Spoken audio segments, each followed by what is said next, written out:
Two, hello. Two. Sibilance. Sorry, what's that, chat? Just give me one moment here.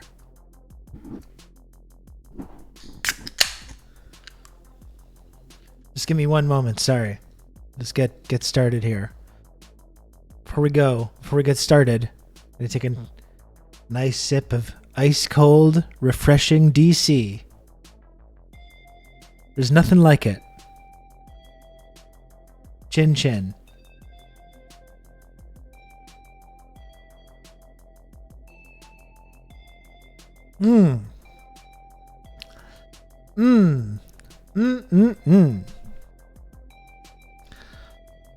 God damn, that's good. That is good stuff. So I got to adjust some, that's way too... All my camera settings got reset, which happens sometimes. Just figure this out here. If I turn this, so if I turn the brightness down and I turn the gain down, what happens if I then turn the exposure up? Then I get this blurry effect. I become blurry. I still have not figured this shit out. Like, basic day one stuff. I've just never figured out the fucking proper camera settings. So stupid.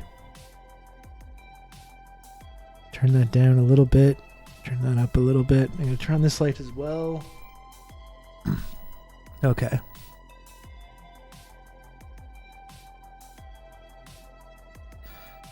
I'm sure by year 5 you'll figure it out. Yeah, eventually. Eventually I will.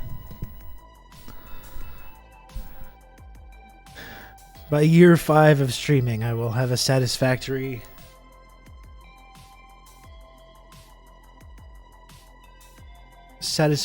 video image.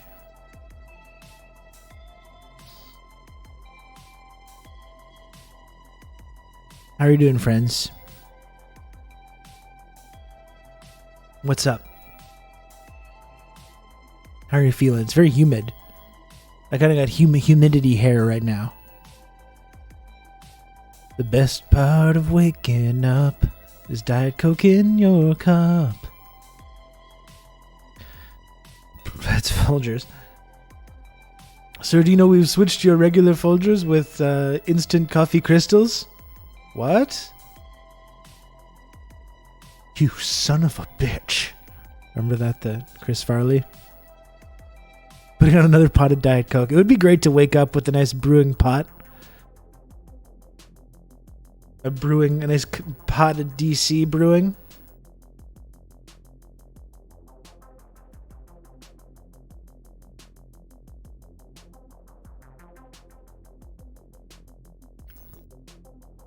If there was like a non-Zionist soda stream, set that up for the morning so it starts brewing your morning DC.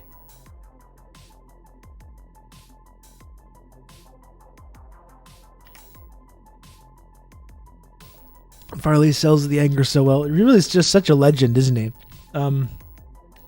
Those were always the funniest kind of sketches of that era, when he would like tap into that anger. I like the Hurley boy as well, when he's like the dad, the long-suffering dad with the Hurley boy. Can we just stop this cruel game?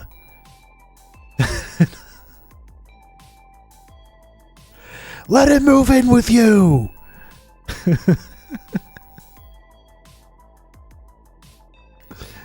Boiling hot Texas-style Diet Cola. That's right. That's how they do it there. That's how they do it down in good old Texas, as we know.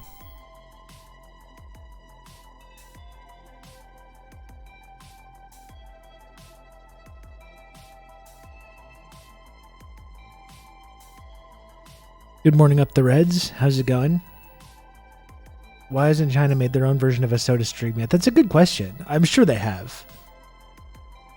They must have. I wonder what kind of sodas you can get if you go visiting China. I bet they have all kinds of interesting sodas. Amazing things are happening in China. Not that I know about the Chinese soda brands or anything, but I'm willing to bet that there's some really cool and interesting sodas that we just don't get here. Shrimp soda, I'll take a crab juice.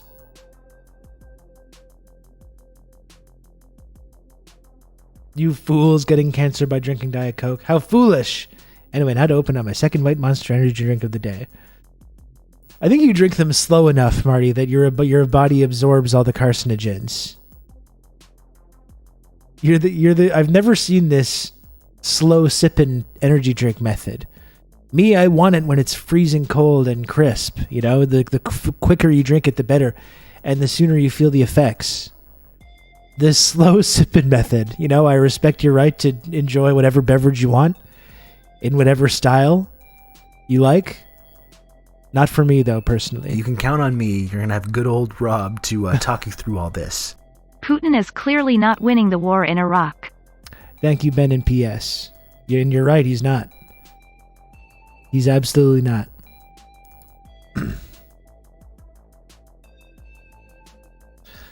I mean, it's amazing that Biden said that, given the whole Iraq thing completely makes any argument that anyone wants to make about Putin being a war criminal completely irrelevant. Just totally irrelevant.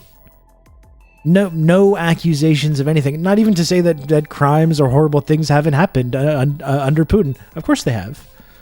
But like the whole fact that everyone that voted for, oversaw the Iraq war, the media people that sold this to average people, no consequence. Not only like no war crimes, but no consequences like whatsoever.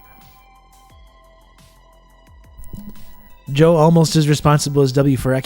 Joe was absolutely key in selling the Iraq war to the Democratic Party and the Democratic constituency. Absolutely key. Are there people in VJ's replies saying Biden had nothing to do with the Iraq war? Of course, because they forget history the moment that it ends.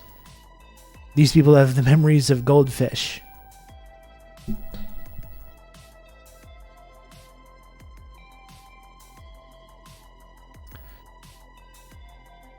But yeah, that's the thing. Like, just the fact that it's an interesting Freudian. Like, we make fun of Biden's like flubs or whatever, his dying brain, or and all the weird shit that he says. But I think that's really telling. The fact that he used that he made that mistake, because really it does. It really renders any accusation about criminality or war crimes or whatever against Putin just totally irrelevant.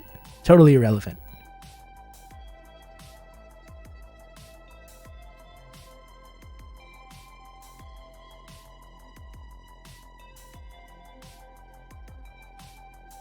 Yeah, and W did the same flub as well. That's right. Yeah.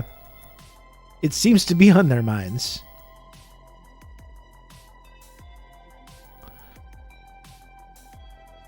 Yeah, seriously. It's like paging Dr. Freud.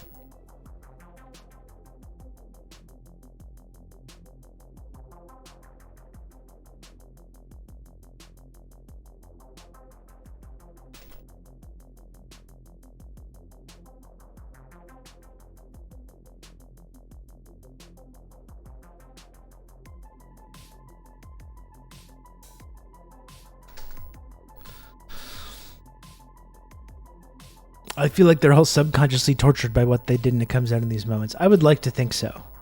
I would definitely like to think so. I kind of doubt it a little bit. It goes back to that. Remember that Onion article about W, when he was about his like painting career, haunted by the Iraqi child that follows him everywhere he goes, or whatever it is. I would like to think that they're haunted by them, but I don't really think so. I don't really think that they are.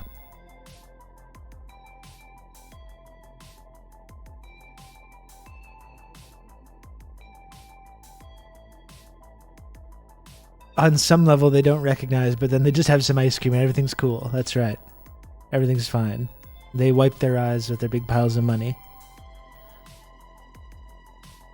Yeah, that's why they live so long. It's true. That's why Kissinger's 100 years old. He's an entire 100 years old, this fucking goblin.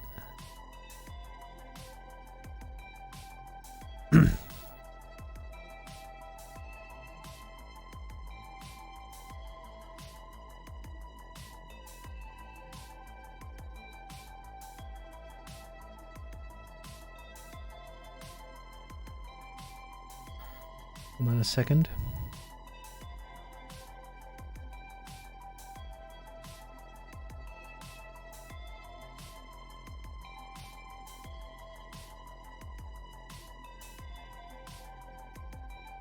Okay. Sorry, I just got an email actually from Professor Kenneth Hammond, who is going to be coming on this program very shortly, I believe. I'm going to try and work it out the rest after the stream's over. We got Kenneth Hammond coming on the show, though.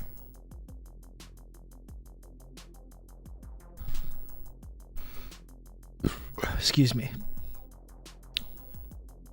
We're restoring the soul of America. That's right. Any chance he can set up a China hype house? I'll ask him. I'll ask him about that. Maybe we can convince him to do something with that.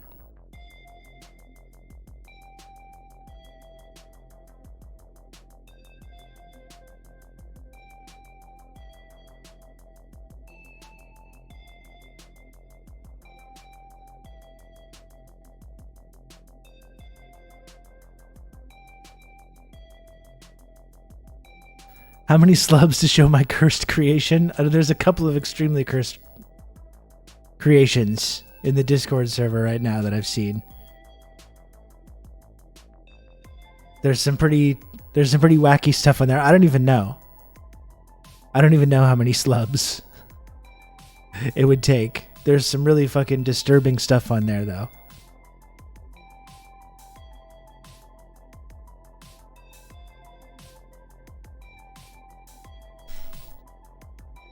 Anyway, start just doing a little business here at the same time. You've just become an elite member of the Friendship Triangle. Oh my goodness. Sam, thank you so much. I guess that'll do it. Thank you very much, Sam, for the 5 gifted subs. That's very, very kind of you. Thank you for that. Why am I at 6? Oh, Ben as well. Ben and PS from 6 minutes ago. Did I say... I remember that comment started off an entire discourse, but I don't remember saying thank you. But thank you for that, Ben. Thanks for the 10 months of Tier 1. I just wanted to say I enjoyed your song from yesterday, but Nobody Wants to Work Anymore. Got stuck in my head all night. Thank you, Venus. I'm happy to hear that. I'm quite happy with that song. I like it. It's a little bit different from the stuff that I normally do. It was really just kind of like a random thing that popped into my head, and I'm happy with how it came out. It's just a demo, but I'm quite happy with it. I'm glad you liked it. Yeah, the harmonies, I really do enjoy doing those big vocal harmonies. It's it's fun for me. Sam, this is so fucked up. This is so messed up.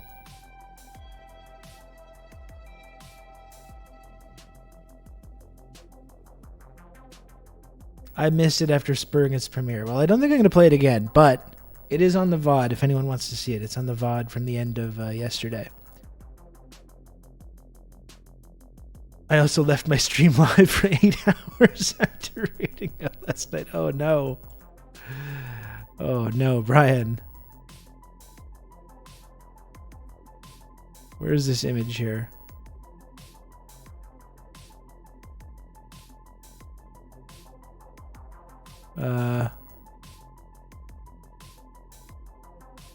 Hold on. Banner day over at Lenin's Lounge, I guess so.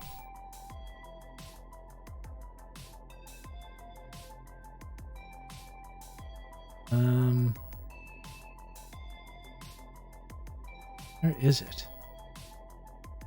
Ah. There we go.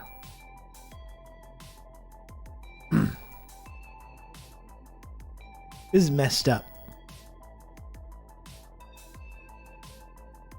Sam, this is messed up. What even is that disturbing, like, face that got put on the infant? What the hell?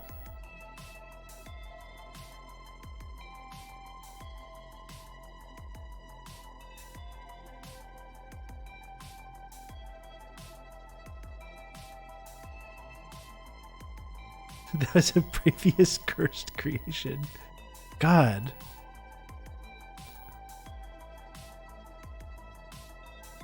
I don't even know. I don't even know what to say about this.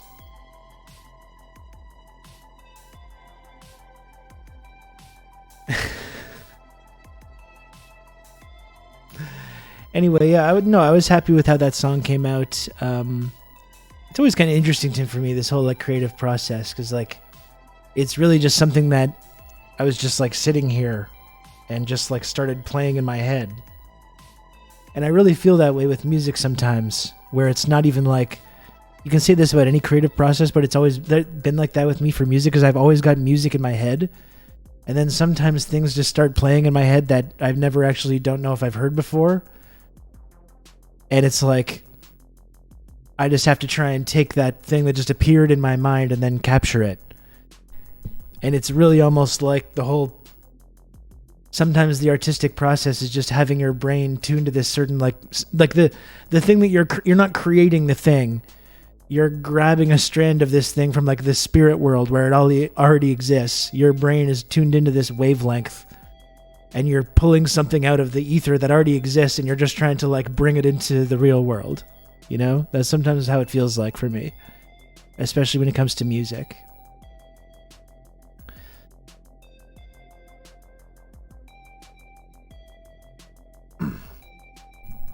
I don't know if that makes sense to anyone. That's how it feels like a little bit, though.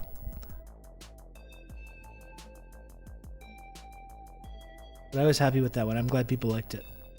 And yeah, I really do enjoy stacking those vocal harmonies. It's very fun for me to do that kind of stuff. I'll probably like actually release it at some point.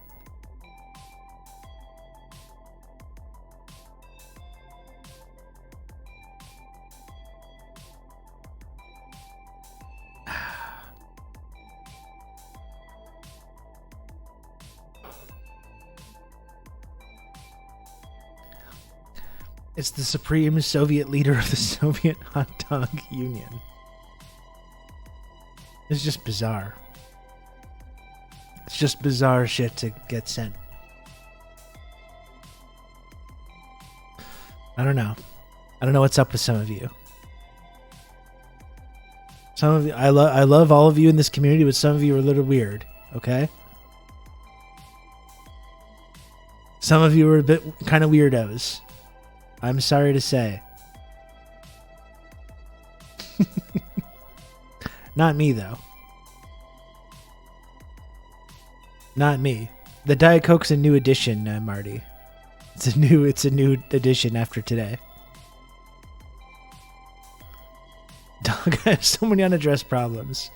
Wish I could relate. You know? Wish I could relate. Not me.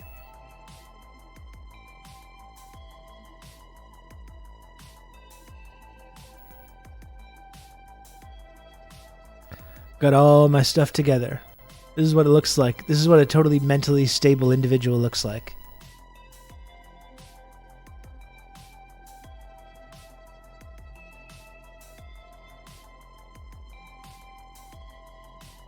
If you don't mind, folks, I'm just going to get some air circulation going. It wasn't that warm today, but it's really humid, and I'm starting to feel like a little muggy. It's starting to get a little muggy in here. If you don't mind, I'm just going to go ahead and get some air circulation going.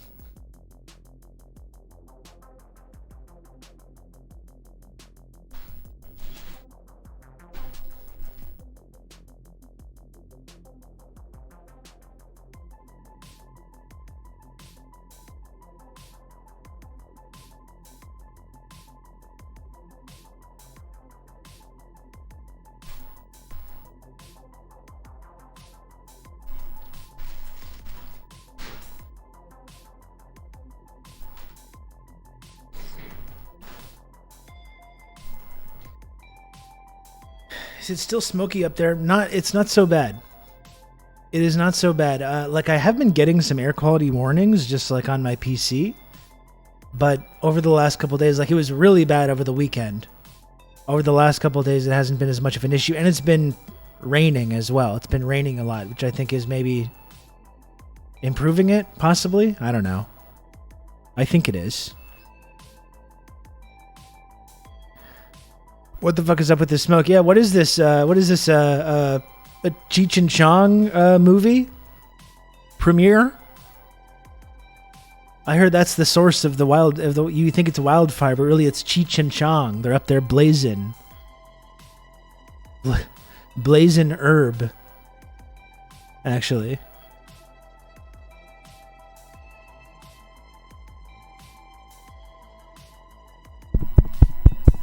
They're blazing herb, folks. It's got to be one huge joint, or doobie. That's right, and it is.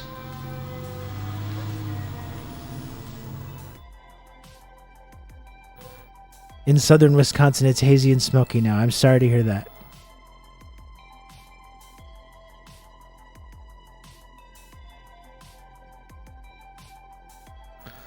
Sorry for complaining about audio, but do you have your MIDI controller or something plugged in right now? On some streams, I hear a high-pitched background noise on your mic, and today it's back again. That's interesting. No one has ever complained about that before. I do have music playing very quietly in the background. Could you possibly have tinnitus? Is that it? Because I hear a high-pitched whining right now, but I think it's just in my own ear. I don't think it's actually a audible sound to others.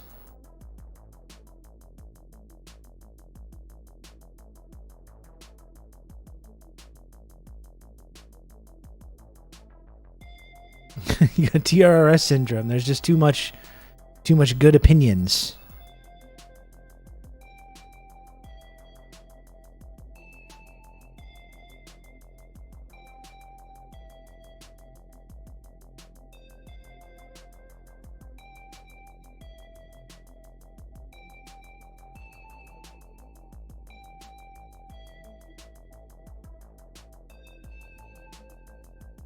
It's only when you talk into the mic. What the fuck is this? Why am I just hearing about this now? It's only there when the mic is active, but my mic is always active. I do have a MIDI controller plugged in. I can unplug it. It's not turned on, so I don't know if it would be causing that. I'm not muted. That's not true. I'm not weird true. I'm not...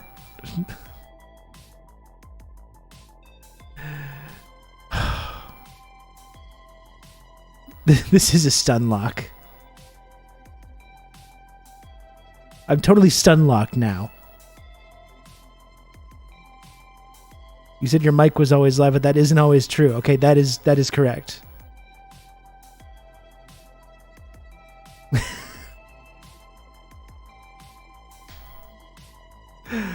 And like when the mic is, but my mic is always connected. This is outrageous. I'm moving on. It's like I'm like, if there is a high pitched sound that anyone hears, I apologize. I don't know. I apologize. Bidenomics saving America. Well, we're gonna take a look at this. We're gonna look into this Bidenomics situation.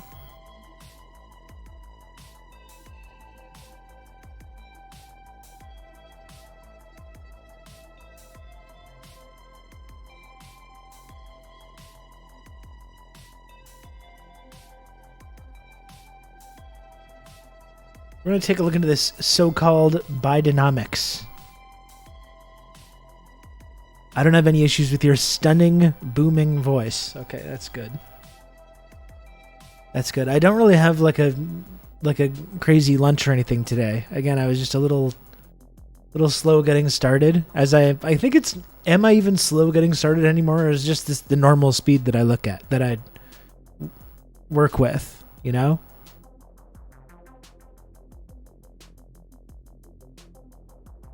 I don't know. I do have this pastry, though. I went out and got a couple pastries this morning. I had some pastry and coffee.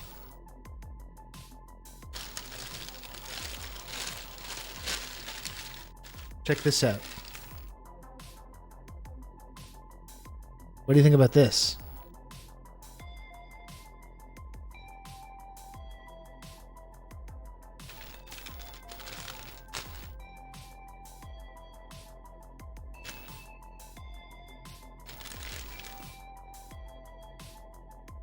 Oh yeah. Oh yeah. It is a lovely realization. It's true. Pastry and an apple, that should be a good lunch.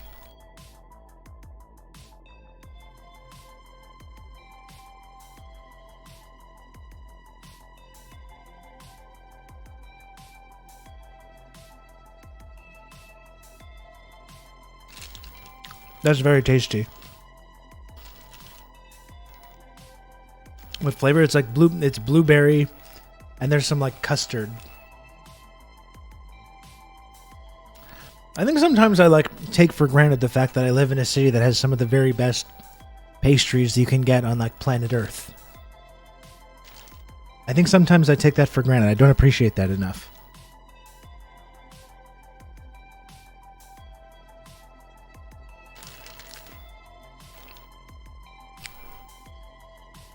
Why are we trying to find the guy that did this? Is he going to be awarded with a medal? I don't know. We just want to do it.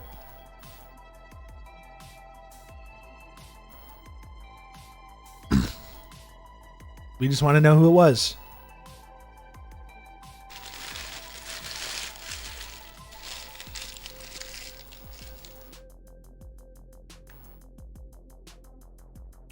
I mean, a $5 hoagie from the gas station. That might not be so bad. Gas station hoagies can be very satisfying. Do you want to see some other Montreal news? This is great.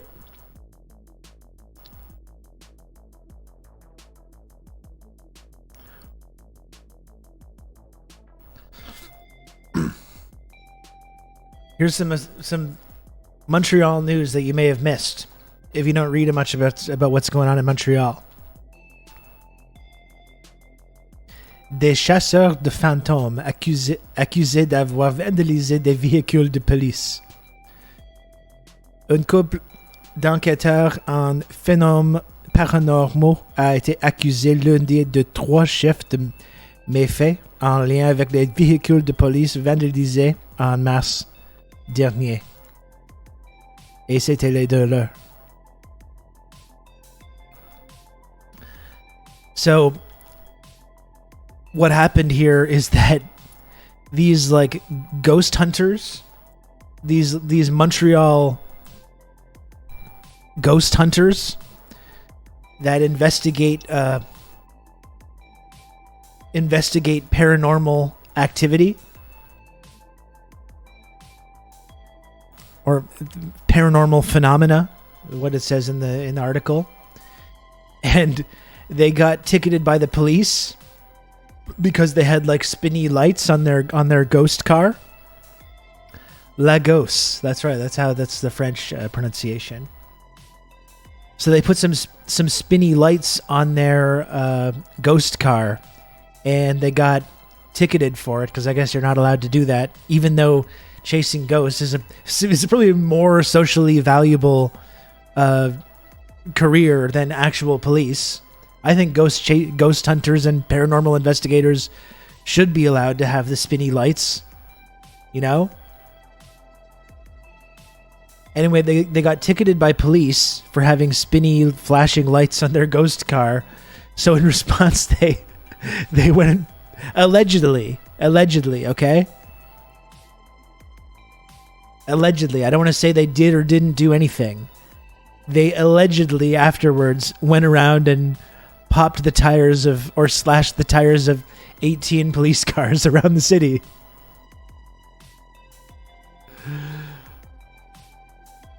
And we should free them. You know? we should free them. They're trying to do us a favor. They're trying to help. They're trying to find ghosts and other paranormal phenomena. And the fucking violent, brutal Montreal Police Department is trying to stop them from doing their jobs, protecting us from ghosts. And they got what's coming to them. I'm sorry. And I don't know who it was. We don't know who was behind that.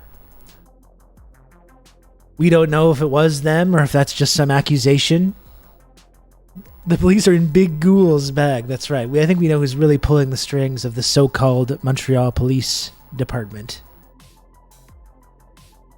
Gozer.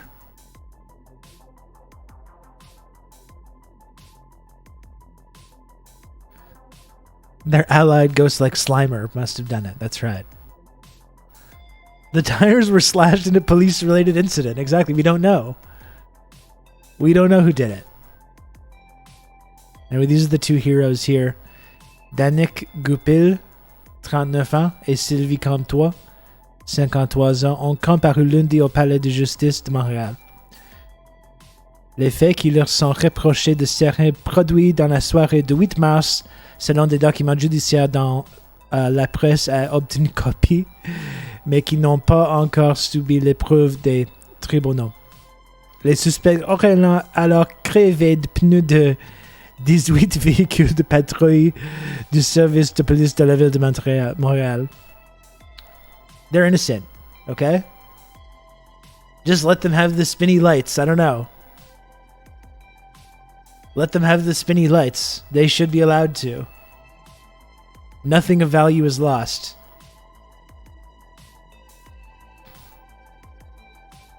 Anyway, that's what's going on in Montreal right now. Greatest city in the world, baby.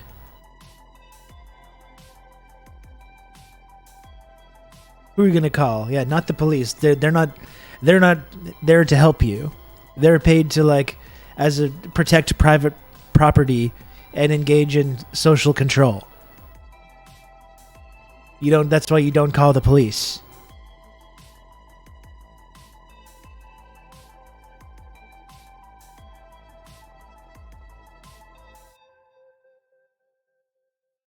I know everyone likes it when I speak French. I saw the supportive chats from people.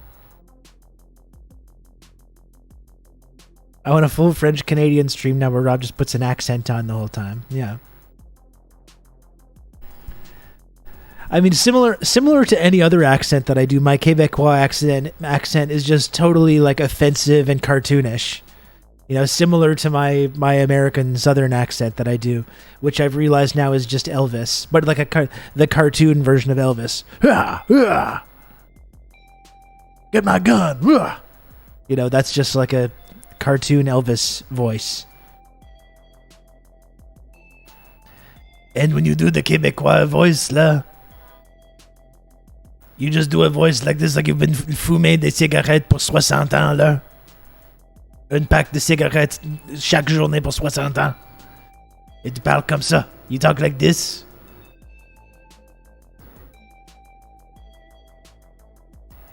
And the thing about the Quebecois voice is you switch the H's. And when you see a word when it's starts with an H, like hospital, you say hospital. Hospital.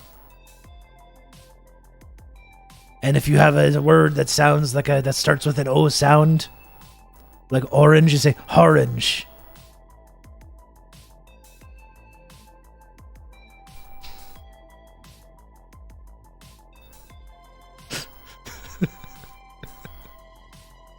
So if you think that I'm just mocking Americans sometimes, which I admit to doing sometimes, but all of my accents, even I'm doing it for your benefit. Obviously, if I wanted to, I could do a more respectful version because I am able to seamlessly blend into other cultures, as you all know.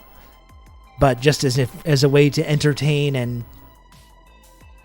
get people to laugh, I put on this kind of cartoonish affect. Organized labor. That's it. Yeah, that's how it sounds.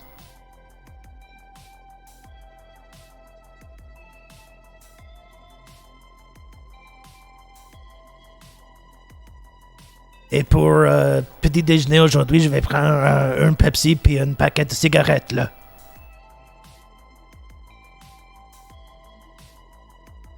That's right, I'm the guy from Indiana Jones. That's correct.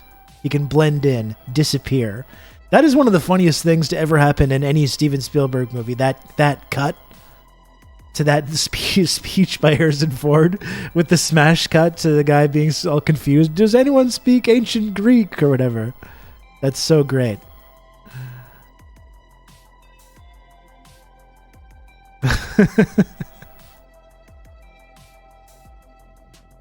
It is very Chrétien, that's right. I mean, Chrétien he was the guy, he was the blueprint for the Quebecois accent.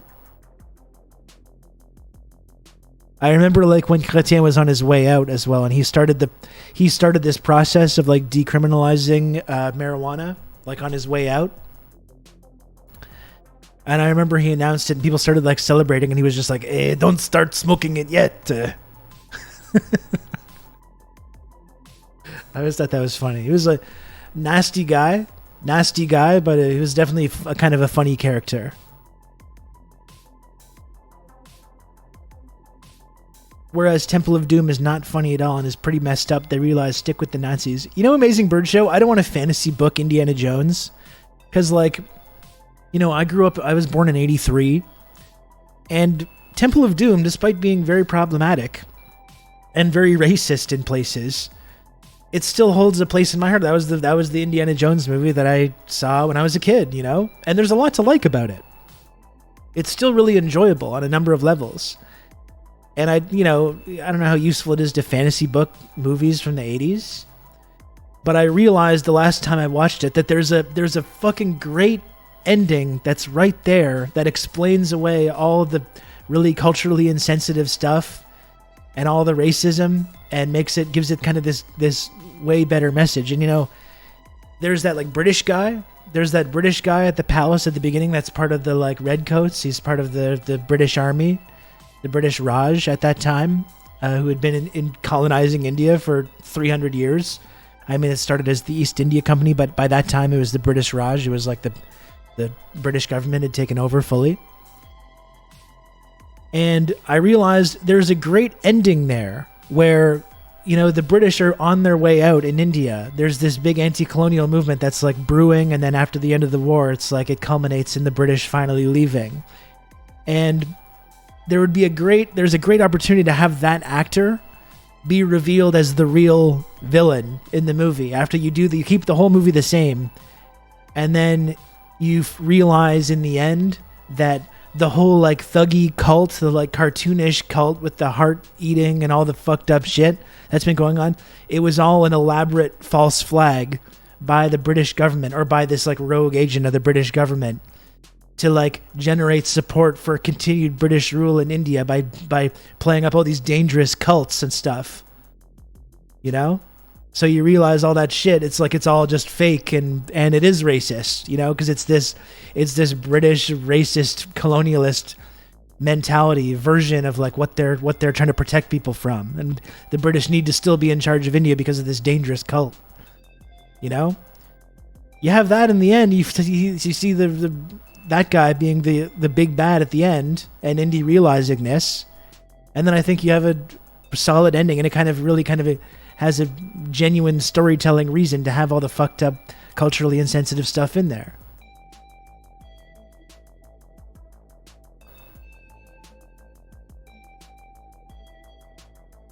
Well, I was watching and I asked my dad, did you eat bugs when you lived in India? And he just let out a long sigh. Yeah.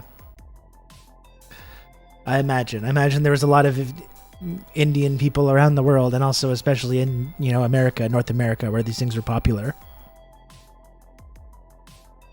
who had to answer all kinds of uncomfortable questions in that period.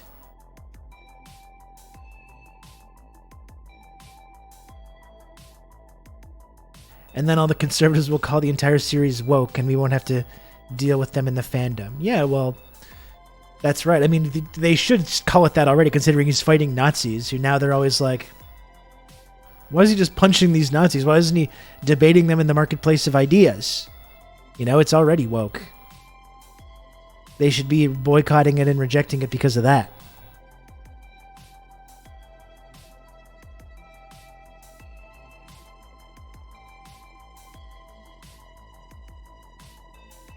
While Indy's like punching the shit out of some Nazi, they're like, "Oh, you probably think everyone you disagree with is a Nazi, don't you?"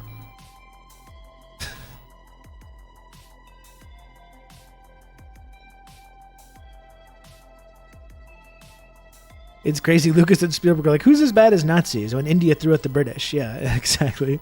And that's the whole thing as well. It's like the excuse for these kinds of like creatives is like, well, it's a throwback to these like serial storytelling of the 30s and 40s. So it's that kind of a story, but it's not the 30s and 40s anymore though. So you can still do,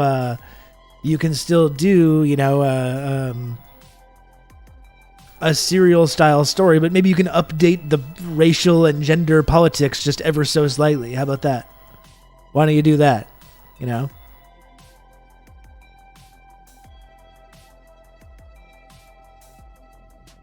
What was the name of the annoying actor who were in all the movies at the time? So they had him play Indy's son in Crystal Skull. That was Shia LaBeouf. I haven't seen, like, I watched the Crystal Skull in theaters in 2006 or whatever it was, and I have not watched it since. I remember not even hating it. There were things about it that I didn't like, but like I remember not even hating it at the time, but I have not watched it since. I'm pretty sure that Churchill was in starving Bengal by the time of the second movie. Seriously. Like, maybe they could mention that in the movie.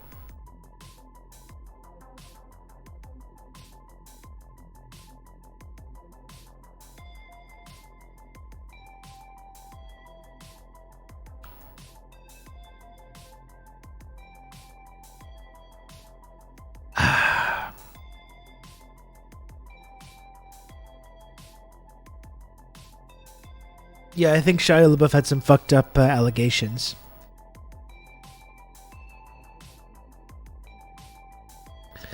Yeah, that's right. Crystal Skull is the hard turn towards the anti-Soviet. It takes place in the 50s, and it's like Indy's he's punching commies this time. He's punching commies instead of Nazis, which, as we know, as we've been repeatedly taught, two sides of the same coin, so that makes sense. Yeah, I think Shia was supposed to be they were going to like reboot the franchise with Shia LaBeouf, and that was supposed to be like the passing of the torch moment, but then it just didn't happen. Yeah, I remember having some things that I didn't mind in that, but some really atrocious stuff. I remember swinging on the vines. The film Indiana Jones and the Crystal Skull opens with a shot of a CGI like gopher.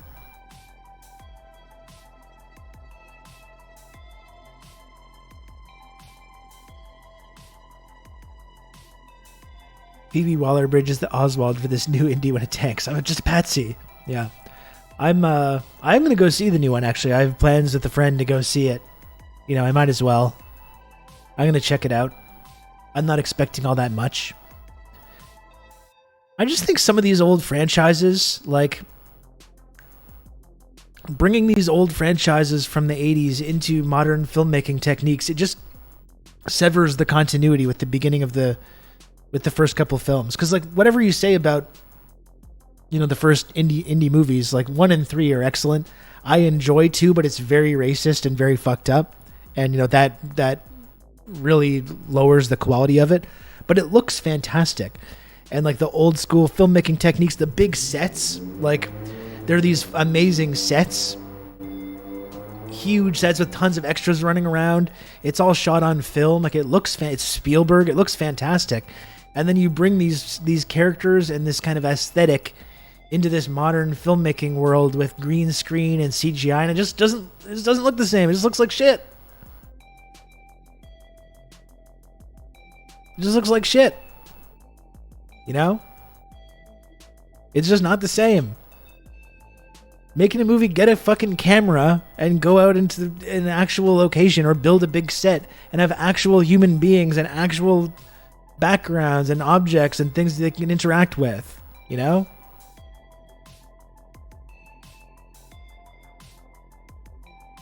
When the bad guy got dragged by ants. Yeah, I remember that. Again, I barely even remember anything about the movie because it's been like 15 years now, and I watched it the one time and I just haven't watched it again.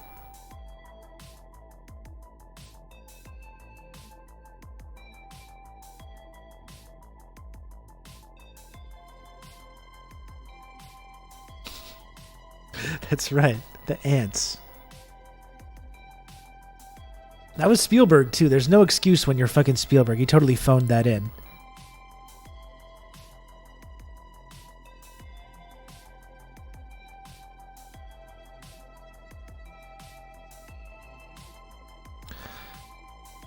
To go back when we were talking about Diet Coke as well, I wanted to mention this because there is that article about Diet Coke. Like we started off talking about this, right?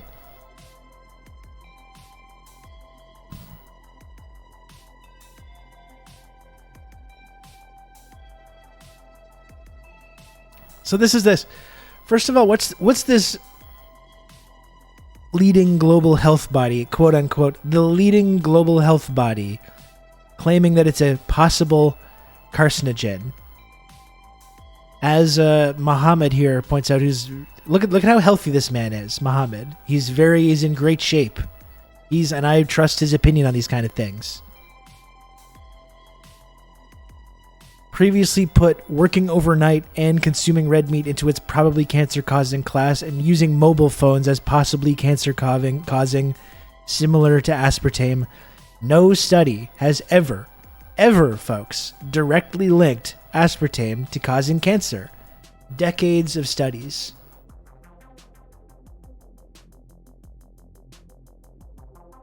Show me the evidence. Show me the documents. And look at this, even in the article. Look at this shit. This is what they want. This is what they want you to believe, right? They want to suppress your medicine so you'll accept their cures. Look at this. Sorry, I'll just open this in a new tab.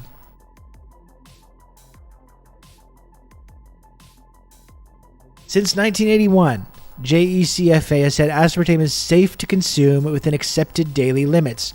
For example, an adult weighing 60 kilograms, 130 pounds, which is that's around what I weigh. It's maybe I weigh a little bit more than that, but that's around it. Would have to drink between 12 and 36 cans of diet soda, depending on the amount of aspartame in the beverage, every day to be at risk. It's fake news, folks. It's fake news.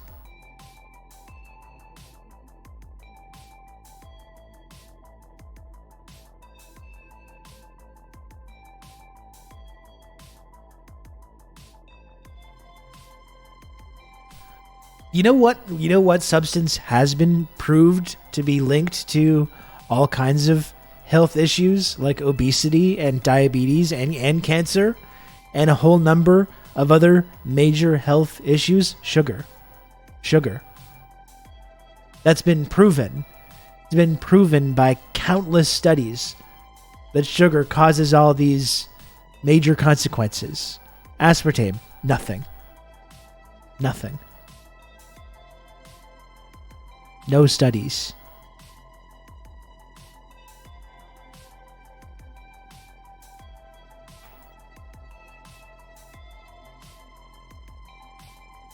This is what I want to do to your precious... Sorry, what is it?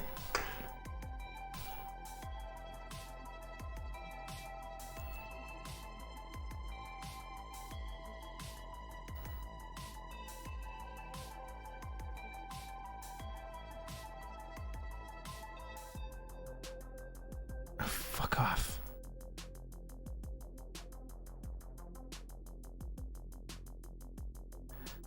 Aspartame sweetener used in Diet Coke as possible carcinogen. The WHO's Cancer Research Agency to say. Sources. The Bill Gates at it again. Folks, this is what I think about your precious little WHO Cancer Research Agency.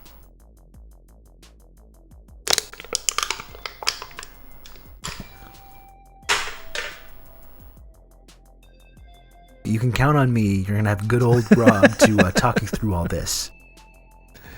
Thank you. Thank you, 10,000 sandwiches, for the 3 gifted subs. Thank you for that.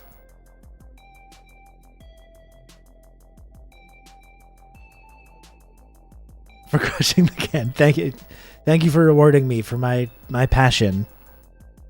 10,000 sandwiches. Thank you. I actually drink huge amounts of sugar-free Pepsi Max, and I have no idea which artificial sweetener they use. I believe that's sucralose, Diego. I believe.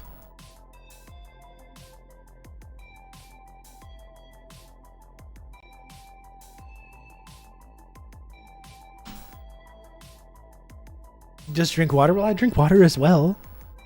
First of all, what's the primary ingredient in Diet Coke? First of all, number one ingredient. Let's look at the documents. Ingredients: carbonated water. Ingredient number one.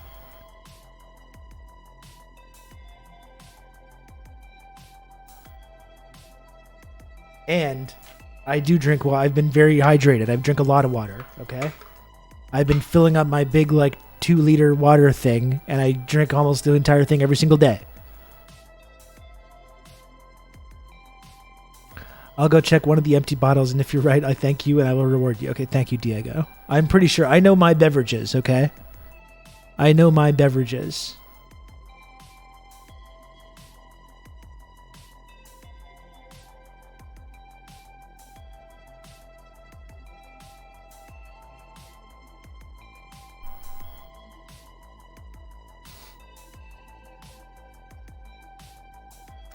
Maybe you can help me. Did Rob just refer to Cuba's largest export, sugar, as responsible for a litany of diseases? Seems pretty anti-communist to me. Well, of course I support the people of Cuba to be harvesting and selling sugar and being able to take the profits from that and control the benefits of it, control the profits of it.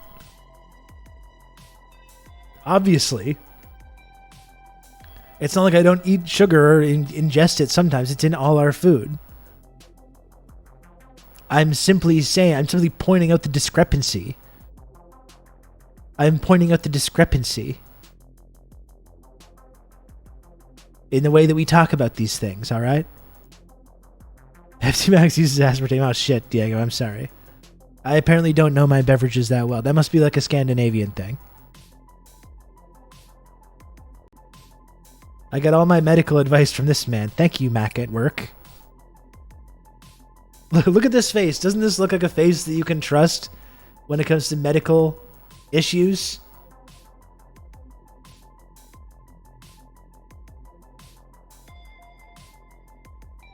I don't know why I'm doing this so much lately. I enjoy it. I enjoy doing it for some reason.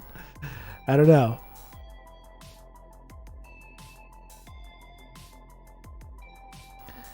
For those just joining, this is Yum Actually, the famous TRRS segment wherein our host voices his critical support for various foodstuffs. You can count on me. You're going to have good old Rob to talk you through all this.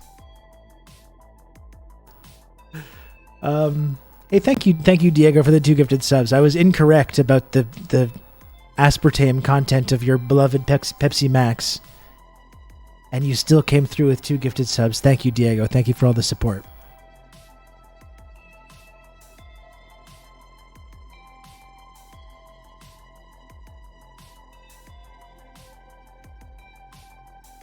By the way, I was happy to see user chatter Mac at work there, because as we all know, we are big proponents of time theft over here in the TRRS community. So I was happy to see Mac at work.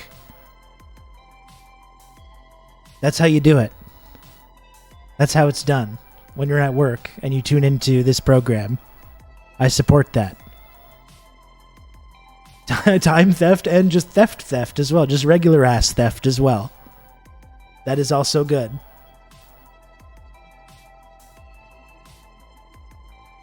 I'm eating cheese curds at my desk. Fucking sick. That sounds wonderful. Nice little snack there. I'm happy to hear that.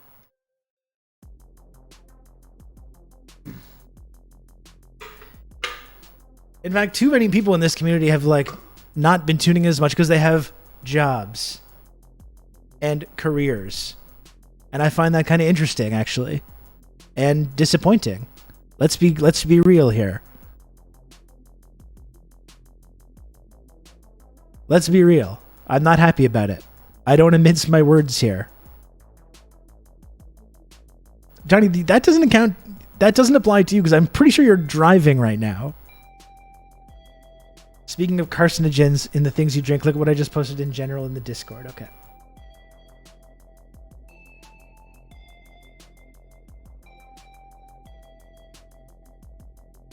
Checked my water quality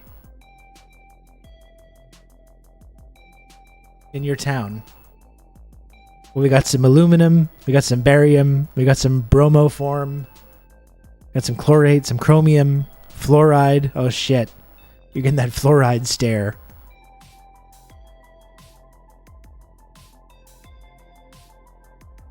This doesn't seem ideal. You got some bromodichloromethane, some chloroform. That's to help you sleep at night, though. That's good for you. All kinds of different unpronounceable acids. I'm pretty sure that's okay.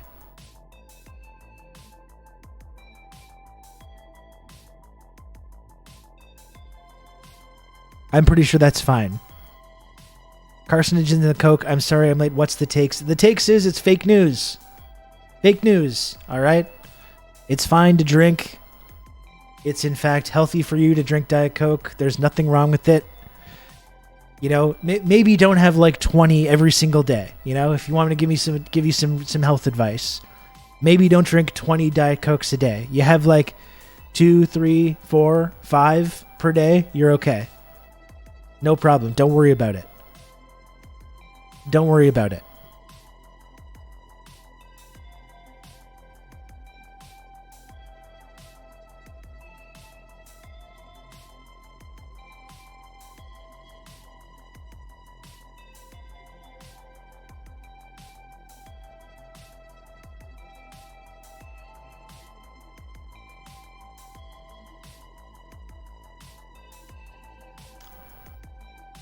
Stay under 40 and you're fine. That's right.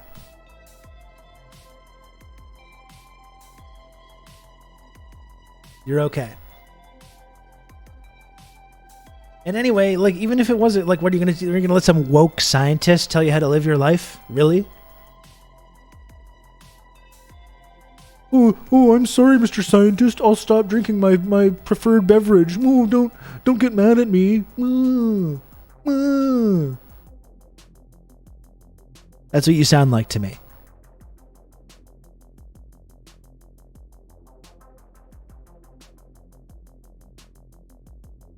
Ain't nobody gonna tell me how to live.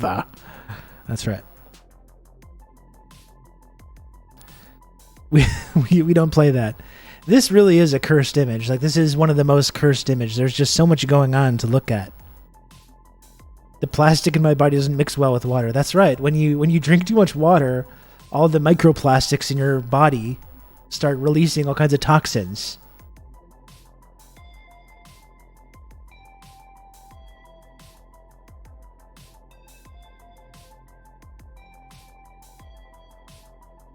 Hello, Grom. What's up? Oh, Grom, what was that game you were talking to me about the other day? That thing that I was going to steal from you? The idea that I went on a whole rant about how I was going to steal this idea that you were doing. King of the Castle. Have we heard of that, chat? Have we heard of King of the Castle? It sounds kind of fun. It's a game that you can play on the stream and all the chatters can play. And Grom was doing it, but I want to take Grom's thing. He had an exclusive kind of purview over this. And I want to step in there. I want to step in there and take that and monetize it.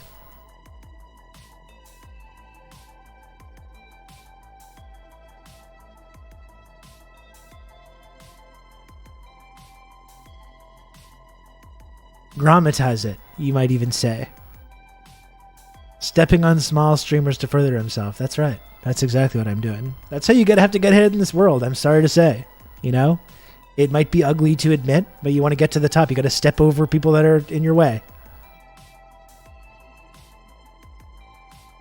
You can be honest with yourself about that, or you can pretend that you're above it. And oh boy, let me tell you, I'm not above it.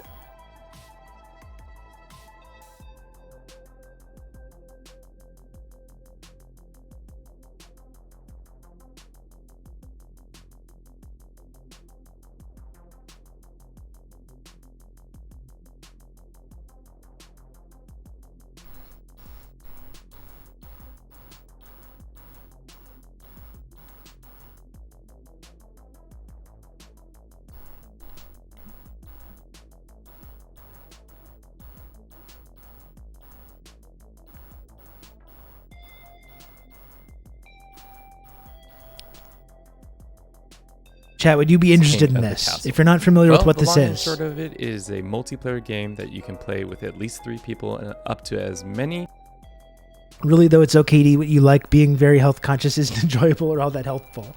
I mean, it can be helpful, but I'll tell you one thing now, is that whenever you see somebody that has this like amazing physique and they're thin and like they just look fantastic or whatever, I can fucking guarantee that person is hungry at that exact moment when the image is being taken. And they're like, I have to like deal with these hunger pangs sometimes. They're just like smoking cigarettes or something. To like avoid dealing with the fact that their body is crying out for nourishment.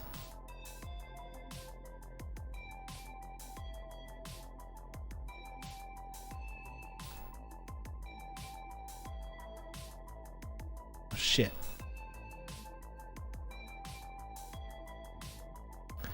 So do we think this would be fun? Peggy 12.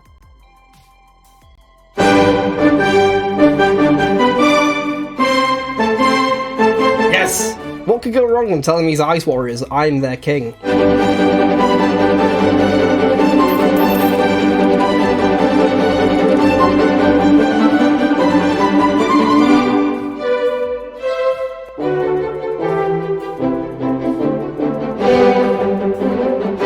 Is it really loud?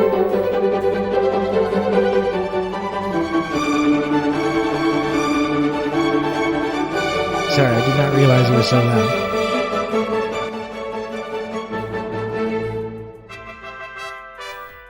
Yeah, it's a game, see, where Twitch chat tries to overthrow the king. That's me.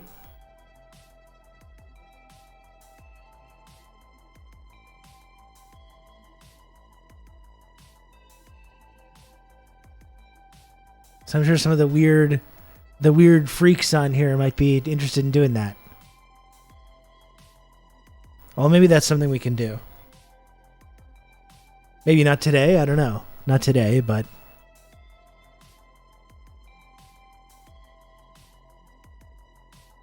I still don't even know totally what I'm planning on doing today.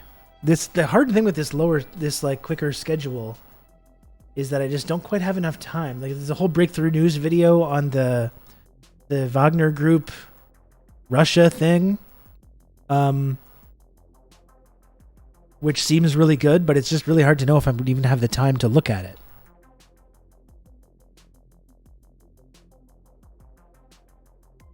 Oh, we play on Brian's stream too. Oh, that's cool.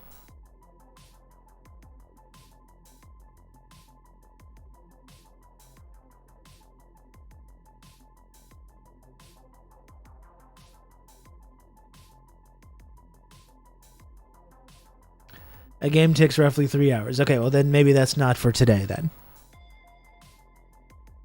Maybe that's not for today. There's a part of me that kind of wants to play Fortnite right now. You know, as much as I would like to be a gaming streamer though sometimes, I know technically I am because I do stream games sometimes. It's just not what the audience wants. It's not what the community wants. If I felt comfortable that I could do that sometimes and still be able to earn a small living on this platform, I would do it, but I don't know if it's a good idea. I watched you play a whole cat game. That was fun. But that was also like in the context of a larger thing. That was when I was doing like those marathon streams. So I would do a whole episode of the show and then I would unwind with some game later. Who cares about the community? Grom, that's what I gotta ask myself. Before any activity. What's the Bunsen? What's the Bunsen? Bunsen burner. Nice little learner. Because my brain has been totally overcome with this like monetized, gamified platform. That's what I have to think about before any decision or anything that I ever do. I love the longer streams so much. Oh, that's good to know. I kind of enjoyed them too. It's been hard ever since I've had COVID. I feel like I've just never had the energy. Like I think about doing I was doing some long ones. I was doing like 8, 9, 10 hours long. Fuck, the idea of doing that now though makes me think like would I even physically be able to do that now? I'm not even sure. I can try it sometime this summer though. I can do some marathon streams this summer.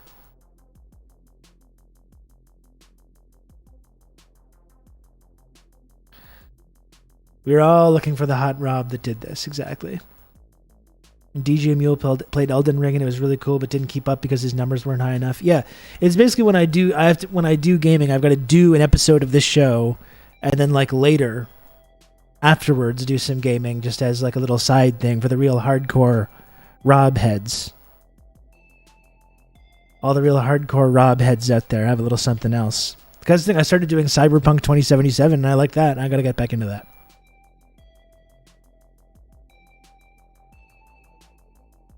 The problem is that it's 0 builds, so your audience feels infantilized. No, I don't think that's the problem. I don't think that's the problem. By the time we've reached hour 5, I'm like, get me the fuck off this thing. Well, that's, I guess, like, when I was able to do those, I had it planned out in a certain way where I would do, like, 2 hours of chit-chat. I would watch a longer video, which would take anywhere from, like, 2 to 3 hours as well. And then I would do some gaming stuff after. So you do have to, like, you know, compartmentalize or whatever.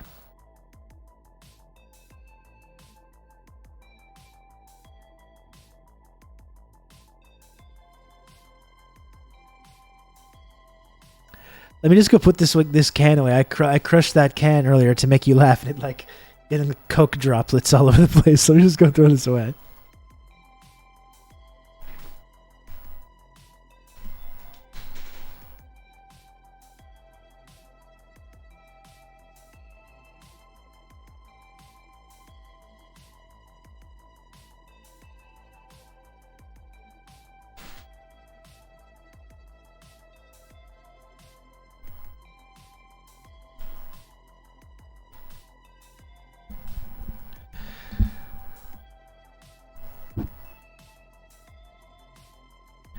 Weren't you only doing Tuesday, Thursday streams at one point? Well, that was a period last summer when, I only had 3 days a week, so I was doing some longer ones, and had lesser responsibilities. We'll do some more of those this summer. I can do some more. I can do some more marathon streams. I did enjoy them.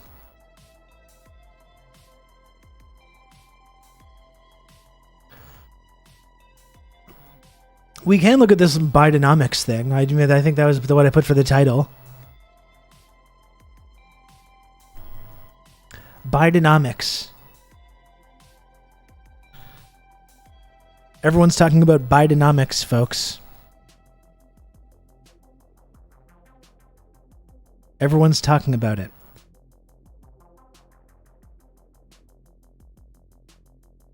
I know all the Americans in this chat have had their lives changed over the last 3 years by this revolutionary new form of economics. I know you have.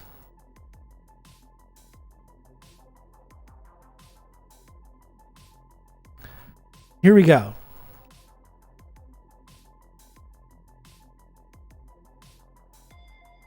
Bidenomics.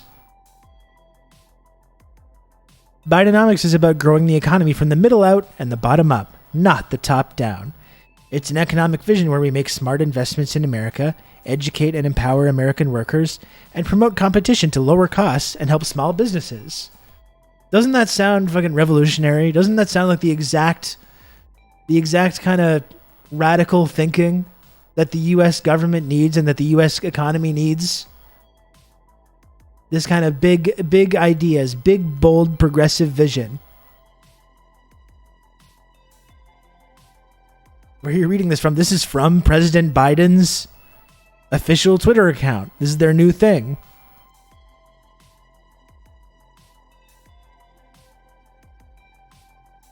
Bidenomics.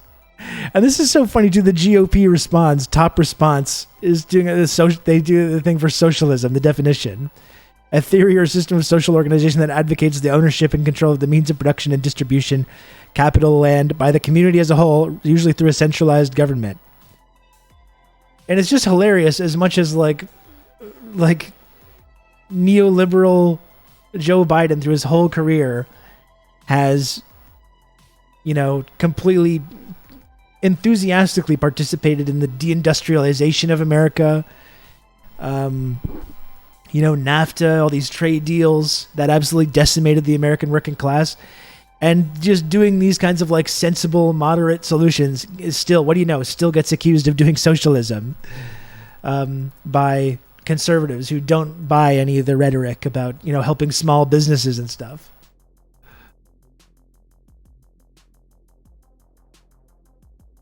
Bidenomics.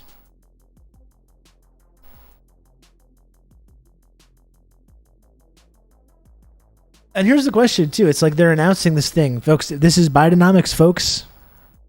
Not a joke. That's what President Joe Biden says. And my question for that is, like, we're going into year 3 of this administration, right? When were they planning on kind of getting started with some of this new big economic vision? When were they planning on doing that? Here's the frustrating thing about Biden, talking about Bidenomics, or this radical idea of this growing the economy from the middle out and the bottom up, not the top down. Like what Biden's referring to, you could argue, is the Build Back Better agenda. The thing that he campaigned on. He specifically campaigned on this. And in the early days of the Biden administration, there were genuinely, unironically, some very bold and progressive economic policies being announced that were part of this framework or this agenda. What happened with that, though? They campaigned on it? They talked about it a lot. What Biden has overseen over the last 3 years is whatever meager social safety net was kind of enacted at the beginning of the pandemic, which they contributed to at the beginning, and Trump also did a lot of as well. All these big economic policies like the child tax credit, the expanded unemployment benefits, the stimulus payments, that's all been rolled back. All that has been rolled back, and Biden's whole agenda, which genuinely was quite progressive in terms of America. It's a very low bar, obviously, but would have put Biden in sort of the same conversation as like an FDR type figure. That's how, again, it's extremely low bar, but there were a lot of genuinely bold economic policies being proposed in this Build Back Better framework. And what happened? They had the Senate, they had the House, they had the presidency. Did they pass this bold progressive agenda that he campaigned on? No, he did not. Bernie was going to be the budget chair to make things great. Exactly. They were going to work together. They didn't pass it, though. They rolled back all those social programs. They didn't pass the Build Back Better framework because Joe Manchin said no. Joe Manchin said, no, thank you. And Biden, who was supposed to be the guy that could come in there and bring Republicans onto his side and get things done like he did in the Senate back in the Strom Thurmond days or whatever it is. That's the whole reason that he pitched himself as being this moderate that's going to bring everyone together. He couldn't even bring his own fucking party together. Joe Manchin said no to that whole thing. Or the parliamentarian or whoever it was, whoever the baddie of the week. And as we've talked about before, if it wasn't Joe Manchin and Kyrsten Sinema, like if they had more seats, if they had 62 Senate seats or 64 or 65, there would have been someone else. There would have been 3 other baddies that would have the rotating villains. Exactly.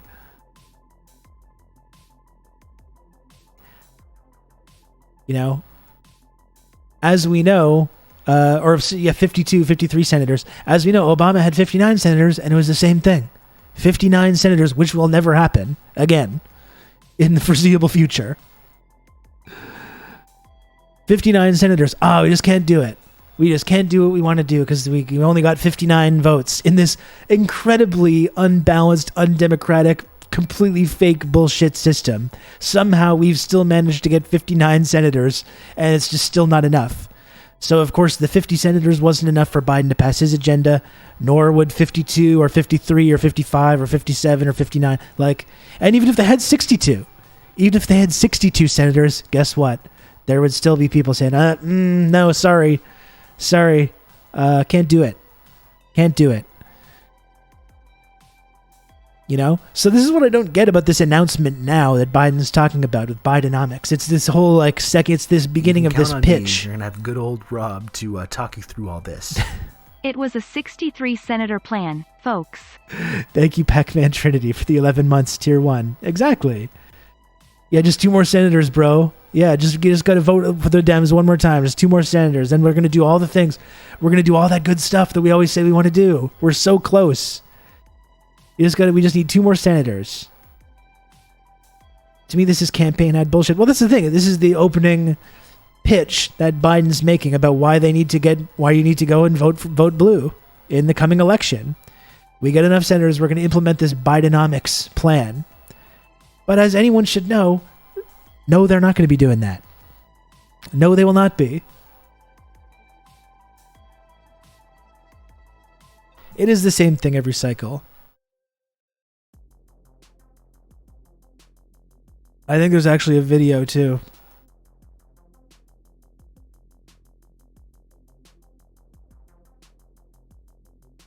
We simply use the computer to mark up the size of the account.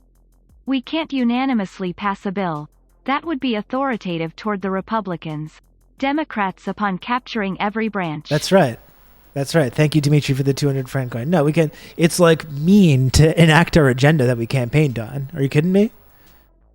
I know we campaigned on this agenda and we got the votes and we have the mandate. We have the ability to do it and we have the mandate. But did you ever think that it might be mean to the people on the other side? They don't want the agenda, and it's kind of fucked up when you think about it. That you're just arbitrarily enacting this agenda that you campaigned on just because you quote have the political power to do so. It's kind of messed up. That tweet basically guarantees a huge economic downturn between now and the election, for sure. For sure. But here it is. Here's the video, folks. Here's the video. President Joe Biden has formally unveiled Bidenomics. So let's hear it from the man himself what this is. Bidenomics is about the future. Bidenomics is just another way of saying restore the American dream because it worked before. President touting his accomplishments on the economy and more than 13 million jobs created in his tenure. And unveiling Bidenomics. We always do this too with the jobs, like the jobs report. I find that so fucking weird. As to celebrate this idea, and who's counting these jobs and where are these jobs coming from? You know, the people that did for the first time in their lives have expanded EI benefits. You know, for the first few months of that pandemic, who had that child tax credit, people that could finally take some time to take a breath. And not worry about this, when the next bill is or when the next crisis is going to be, had a little bit of money for the first time in their lives, and I could actually take a moment away from work and stripping away whatever those protections are so people go back to work in fucking grocery stores, that go back to join the gig economy, that get a job for Uber and Uber Eats and Deliveroo and DoorDash and whatever it is. You know, that's not good. That's not something that we should celebrate. The people that were had those benefits clawed back and got forced to rejoin this brutal pro-corporate labor market. That's not a good thing. But then they just hold up these magical job numbers and they expect people to fucking give them a standing ovation for it. How many 6-figure Dem consultants did it take to come up with the term Bidenomics? You can just imagine the McKinsey presentation. You can count on me. You're going to have good old Rob to talk you through all this. Biden is encroaching on my brand, Scarynomics, and I will be taking this to the highest court in the land, Judge Judy. Thank you, Red Scary. Thank you, and I agree. And Scarynomics is an important economic concept that we were able to debut on this program, which has been life-changing for a lot of people. And I'd be interested to see what her honor has to say about that. Thank you, Red Scary, for the 30 months of Tier 1 and for all the support. Thank you. Bidenomics depending on the middle class to reelect us and not doing anything about the upper and lower class. Yeah, and it's debatable whether he's even done anything for the middle class. What? Is there even a middle class in America anymore? What has happened with housing prices? What has happened with inflation, grocery prices. It's increasingly difficult, next to impossible, to even join this middle class. Like, the middle class is more of like an idea or a myth at this point. Some like 90s holdover that's still, we're holding on to this idea that it's this thing that exists.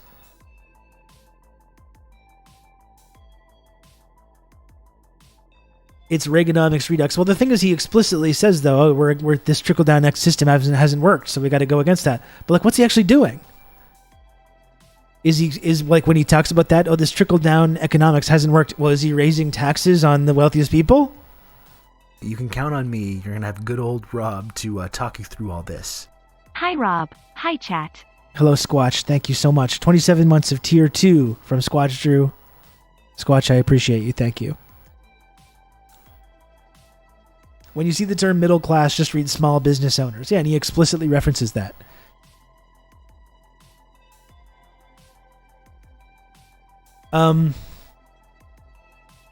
So that's what I mean. It's like, I'm against this. We don't want to do this trickle-down economics anymore where the top don't pay their fair share. Well, what are you doing about that, though? To my knowledge, even though, like, I will give credit to the bold progressive ideas that were initially proposed as part of this Build Back Better framework, has Biden raised the taxes on corporations of the very wealthy? Is there any plan to do that? Is there any plan to do these things, like, with the current makeup of the House and the Senate, when you have the last 2 years of examples of how Biden's own party sabotaged his own agenda that he campaigned on? What are these claims where he's talking about, I'm going to enact this new agenda where we're going to stop trickle-down economics, we're going to make the wealthy pay their fair share, we're going to support the middle class and the working class? How, though? And what evidence is there that that's even a possibility, even if you wanted to?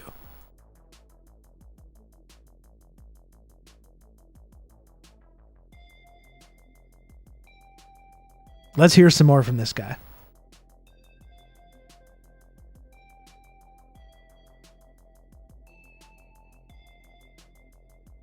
Economic speech in Chicago Wednesday. Bidenomics, another word for his economic philosophy.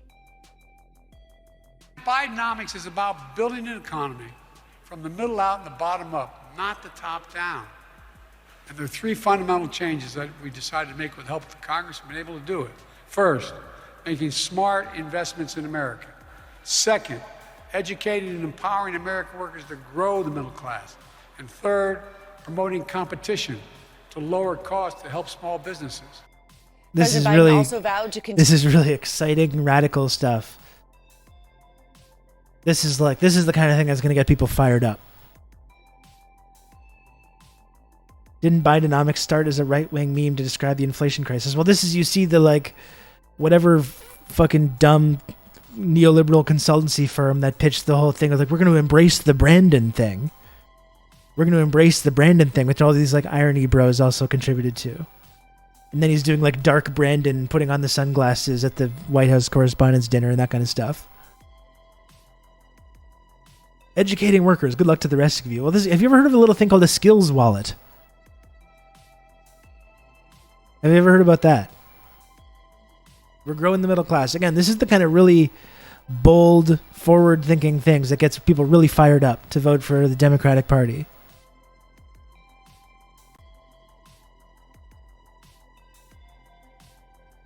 If you just picture every media consultant they deal with as being the Lincoln Project, it just makes more sense. Yeah, absolutely. Or the McKinsey presentation. We present to you, and then Bidenomics pops on the screen. Bidenomics. We're going to grow the economy not from the top down, from the middle out and the bottom up. You know, that thing that every single politician always says forever, going back decades? This exact fucking thing that Obama said, the exact same thing that Clinton said, the exact same thing the Democratic Party's been saying for 40 years as they, again, enthusiastically participated in the total deindustrialization of the United States and the complete offshoring of their entire manufacturing industry, where people could get decent union jobs in the manufacturing industry and afford a home and get an education for their kids and stuff like that. You know, that thing that the Democratic Party and Joe Biden himself specifically, intentionally dismantled. Let's get some tax write-off shit you'll have to hire someone to figure out how to use during tax season. Exactly. Some kind of like electric vehicle tax credit. There we go.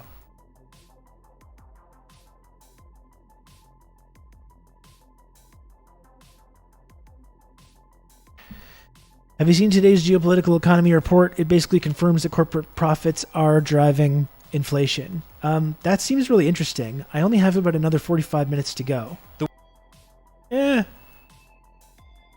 26 minutes long. I think we could do that. I think that's probably a good transition while we're talking about Bidenomics and the ways that, like, as much as the people like around that inform economic policy in the Democratic Party, the people like Larry Summers suggest that things like inflation are always just caused by social spending, right? It's not caused by the $1,000 billion trillion military budget. Of course, doesn't lead to inflation. Just having a money printing machine for the U.S. government going directly into the pockets of these like totally corrupt weapons manufacturers and military contractors. Of course, that doesn't increase inflation, but the child tax credits, unemployment, stimulus payments, you know, all that stuff. Anytime you like help a working class person like get something to eat, that causes inflation, and it's bad. This is how people like connected to this elite power centers of the Democratic Party think about the economy. You got to make sure it's means tested. That's right. We know Bidenomics is going to have plenty of means testing.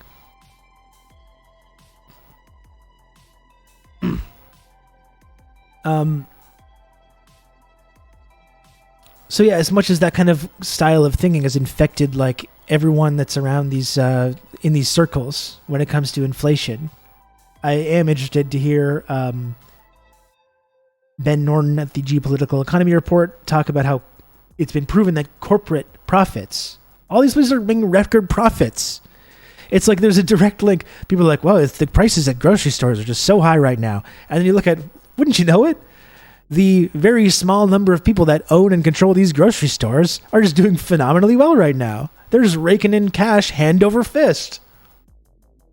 They're doing really well. I wonder if there's any connection to this systematic and coordinated raising of prices across all these industries with the fact that these very people, as well as their, you know, shareholders and other board members, are just fucking crushing it right now. I wonder if there's any link to that. No, it must be because, yeah, nobody wants to work anymore. That's right. It must be because we like pay for some school lunches for some impoverished children. That must be why. And I mean, not only that, it's like they're literally saying, not only is it social spending that's causing inflation, but it's people have too many jobs. All these job numbers that they're touting. Well, guess what? There's too many jobs. We need less jobs, actually. Once we have higher unemployment numbers, then the inflation's going to go down. So you see, it's always aimed at one. It's class warfare, is what it is. I mean, it's always the responsible parties are the people in the lower classes, and the solution is always to take from them and transfer upward. And that's exactly what Bidenomics will be, despite the rhetoric about it. I had your song in my head all day yesterday. Thanks, Red Wizard. I'm glad you like it. I'll do a proper like release of it eventually. I'll put it so people can download it or whatever. Continue pressing. So let's get into this then. Let's get into this about who is really causing inflation.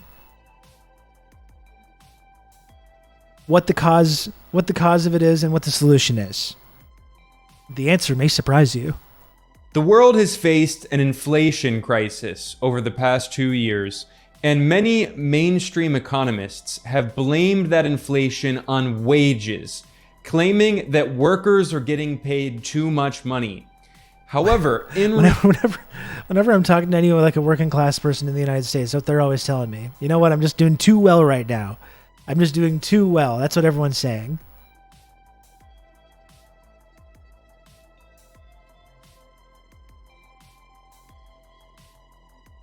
Bidenomics when $1.7 trillion in spending expires and the president claims he cut spending. Yes, or when under Biden, the United States military pulls out of Afghanistan, and somehow the military budget still seems to be increases to absolute record levels. Which, of course, doesn't cause inflation or any of these economic problems, of course. Reality, when we look at inflation in Europe, the biggest contributor to inflation was corporate profits. In fact, rising corporate profits have contributed to nearly half of the inflation in Europe, whereas wages have only contributed around 15%, a small fraction. This is according to a study that was published this June by economists at the International Monetary Fund, the IMF. I have an article about this over at geopoliticaleconomy.com. I will link to it in the description below, and you can get access to all of the sources that I'll be discussing today. The IMF economists wrote, quote, "Rising corporate profits account for almost half the increase in Europe's inflation over the past 2 years as companies increased prices by more than spiking costs of imported energy." The study includes a graph that shows how profits by corporations have been the most important factor in rising inflation. You can see on the graph that the red bar represents corporate profits. It shows that starting in 2021, as the world was coming out of the pandemic,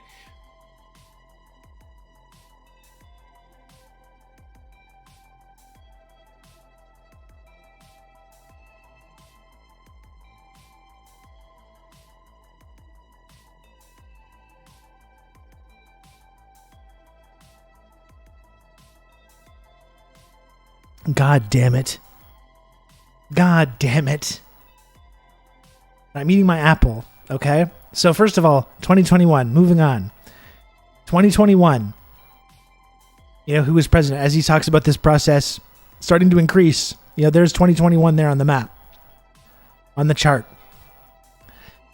You see the corporate profits just shooting through the roof. And now you have Biden out here talking about, this is why I need to be reelected, because I'm going to build this BIDENOMICS system where it's going to be top down. It's not going to be from the top down anymore, Mac. It's going to be from the middle out and the bottom up. And then you look at corporate profits just since Biden has taken over.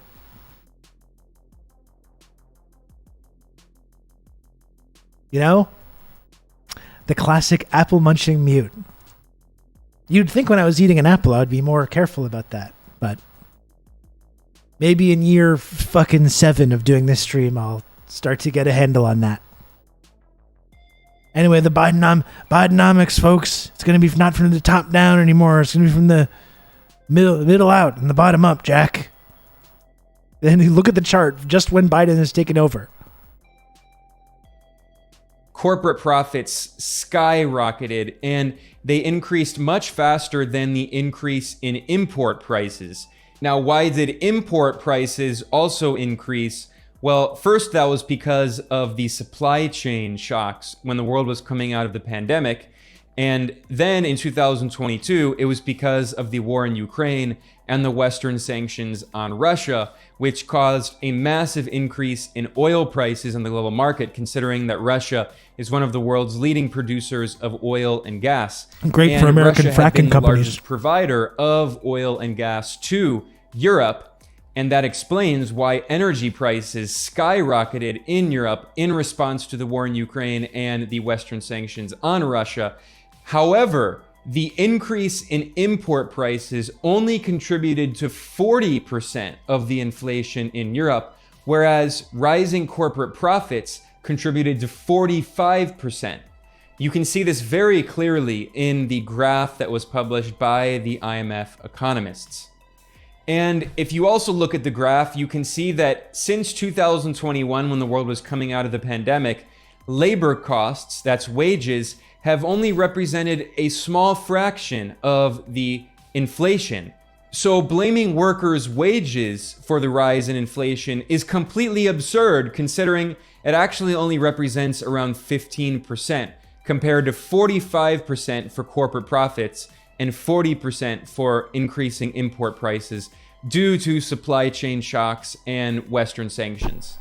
In fact, the IMF economists wrote in their report that companies may have to accept a smaller profit share if inflation is to remain on track to reach the European Central Bank's 2% target in 2025.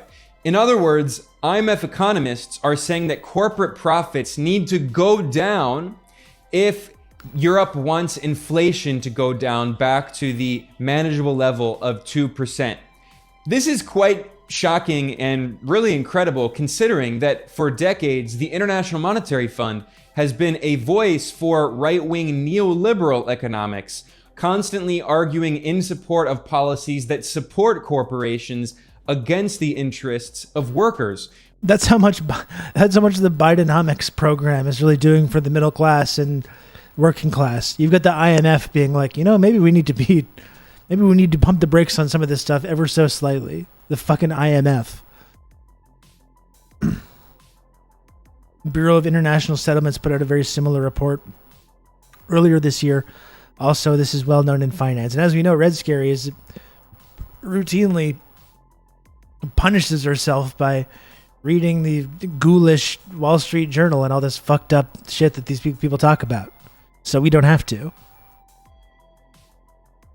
But here they're acknowledging the undeniable fact that if Europe truly wants to bring down inflation, it has to rein in corporate profits.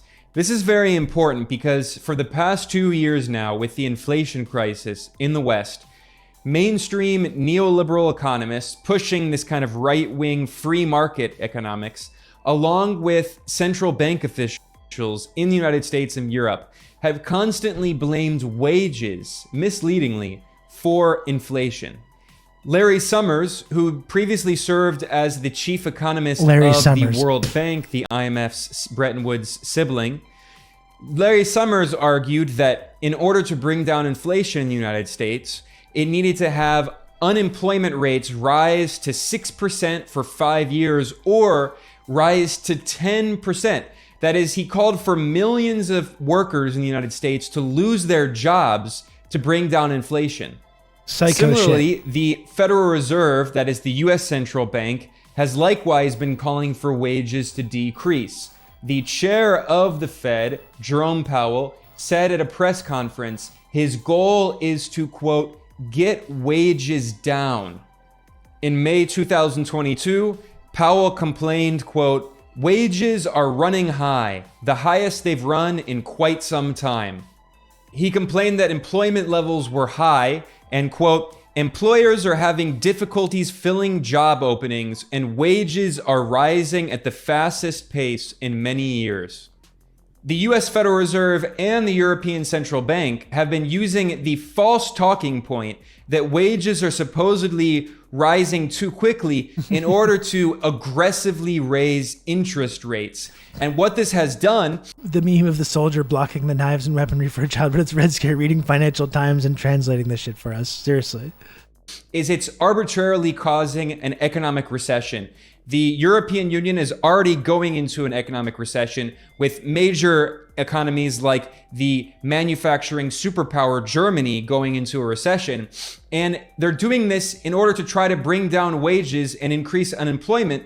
But it's not wages that are significantly contributing to inflation. It's corporate profits. So they're causing a recession to beat down the power of workers in order essentially to save corporate profits and to bring down wages despite massive increases in corporate profits. This is pseudoscience. This is not real economics. And at the same time, by the way, those significantly increasing interest rates in the West. Economics in general, if it's not Marxist economics, then it's all a pseudoscience. As I've been saying, not real, not a real thing. Oh, I studied economics in school. Have you ever heard about Economics 101? No, and I don't care to. It's fake. We made it up. We gotcha. This one was invented by a writer. It never happened. are resulting in the US dollar in particular rising in value against other currencies, largely in the global south, which makes it very difficult for poor countries in the global south to pay for imports of technologies and medicines and commodities like oil and gas, which they usually buy in dollars. And even worse, it makes it harder for them to service their dollar-denominated debts, because as their currencies decrease in value against the dollar, it actually makes it much harder for them to get dollars. They have to export more and more to get dollars. And much of their debt is not denominated in the local currency. It's denominated in dollars. They can't print dollars to pay it off. So the U.S. Federal Reserve and also the European Central Bank, by constantly raising this. Invisible hand nodders. That's right. That's right. Thank you, Ross Publica. 10 months of Tier 1 from Ross Publica. Very much appreciated. Thank you.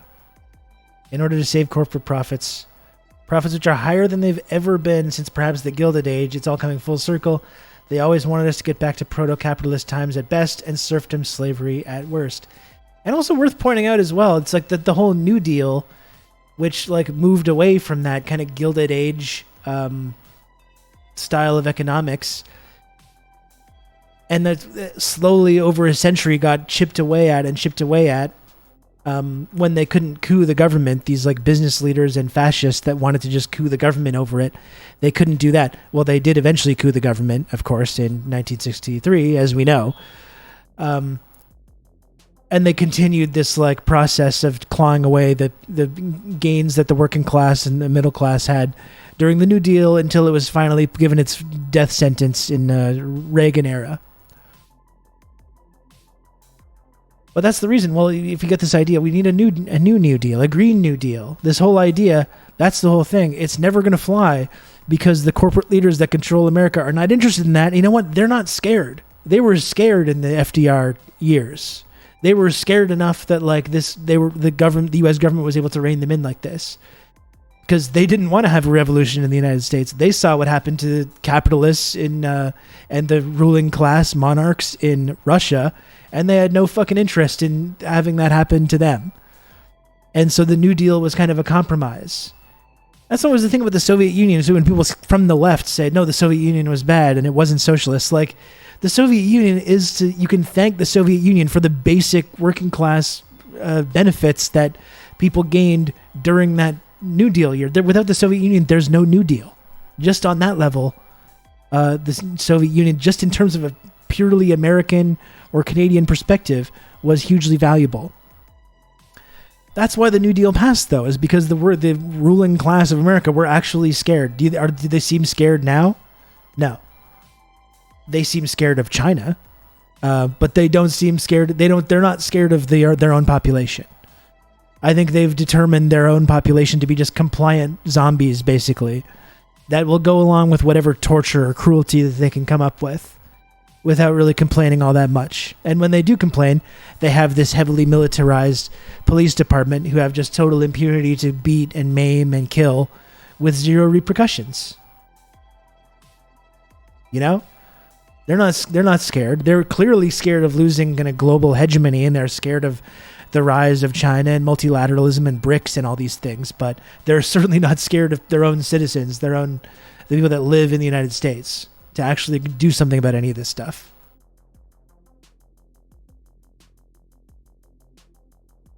Yeah, that's exactly what it was. It was giving a sprinkle of working class power to avoid them rising up. And now they've determined that they don't need to make that same calculation again. Now you have like a whole century of relentless anti-communist propaganda that has sufficiently like completely zombified the entire population and made them completely incapable of determining, you know, what's happening to them and who's responsible for it.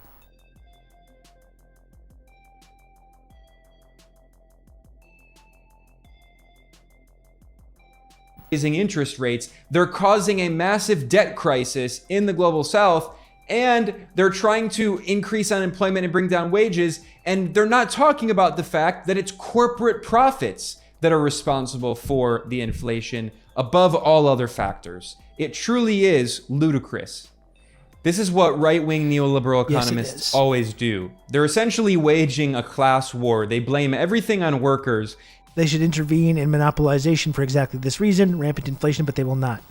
They don't even have the self-preservation instinct for the state. Yeah, I mean, in Canada, it's even worse.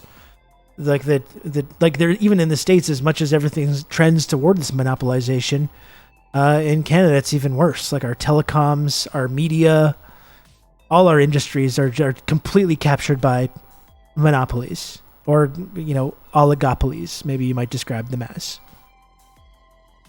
And no, even in our most progressive political parties, no actual talk of, nationalizing any of these resources, nationalizing the telecoms, or anything like that. Except when it comes to like maybe a few people in the NDP, like Nikki Ashton, who then get marginalized and shouted down. We may as well still be called the Hudson Bay Company. I wish we would just acknowledge it. You know what I mean? I wish we could just acknowledge it. Just like, let's lay all our cards down the table. Let's stop pretending. Let's stop pretending that this like liberal democracy is like is real. Like, we all know it's not at this point. Let's just go back to being the Hudson Bay Company. We might as well. You know what I mean? Let's just formalize this whole process.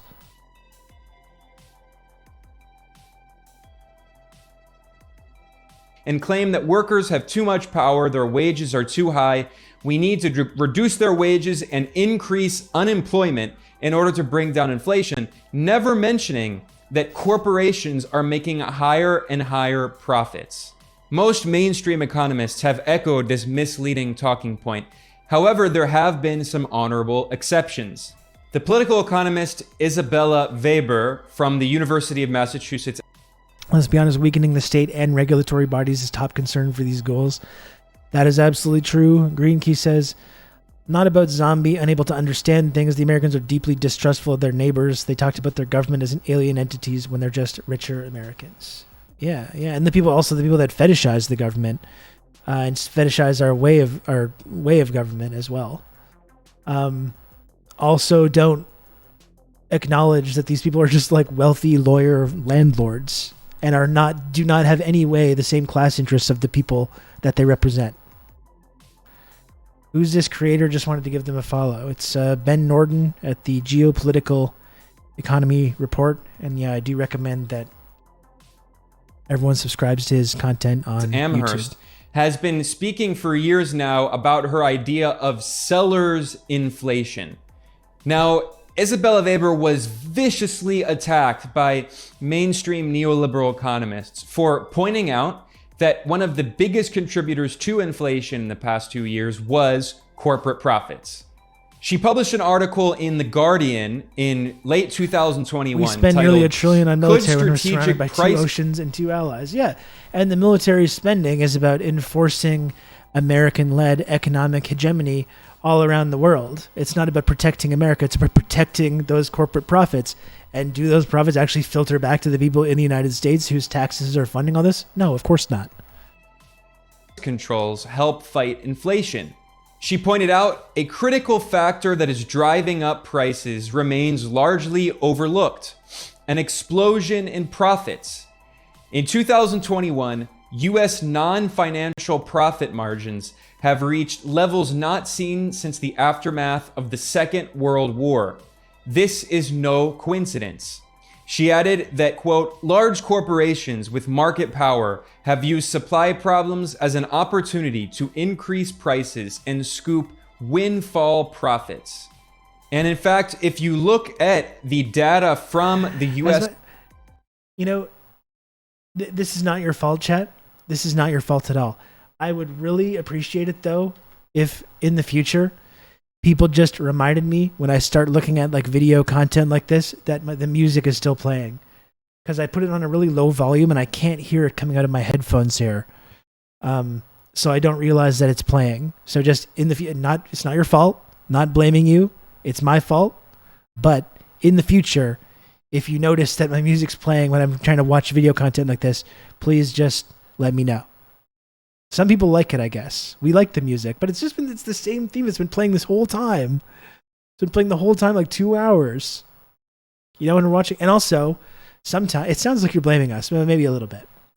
Sometimes as well, I like to take clips from this show and edit them and put them on TikTok and other platforms, and I like to add different music there. And then sometimes the music's playing and it gets all fucked up. I blame Red Wizard. Thank you. I think we should blame Red. It's specifically Red Wizard's fault if we want to name names here.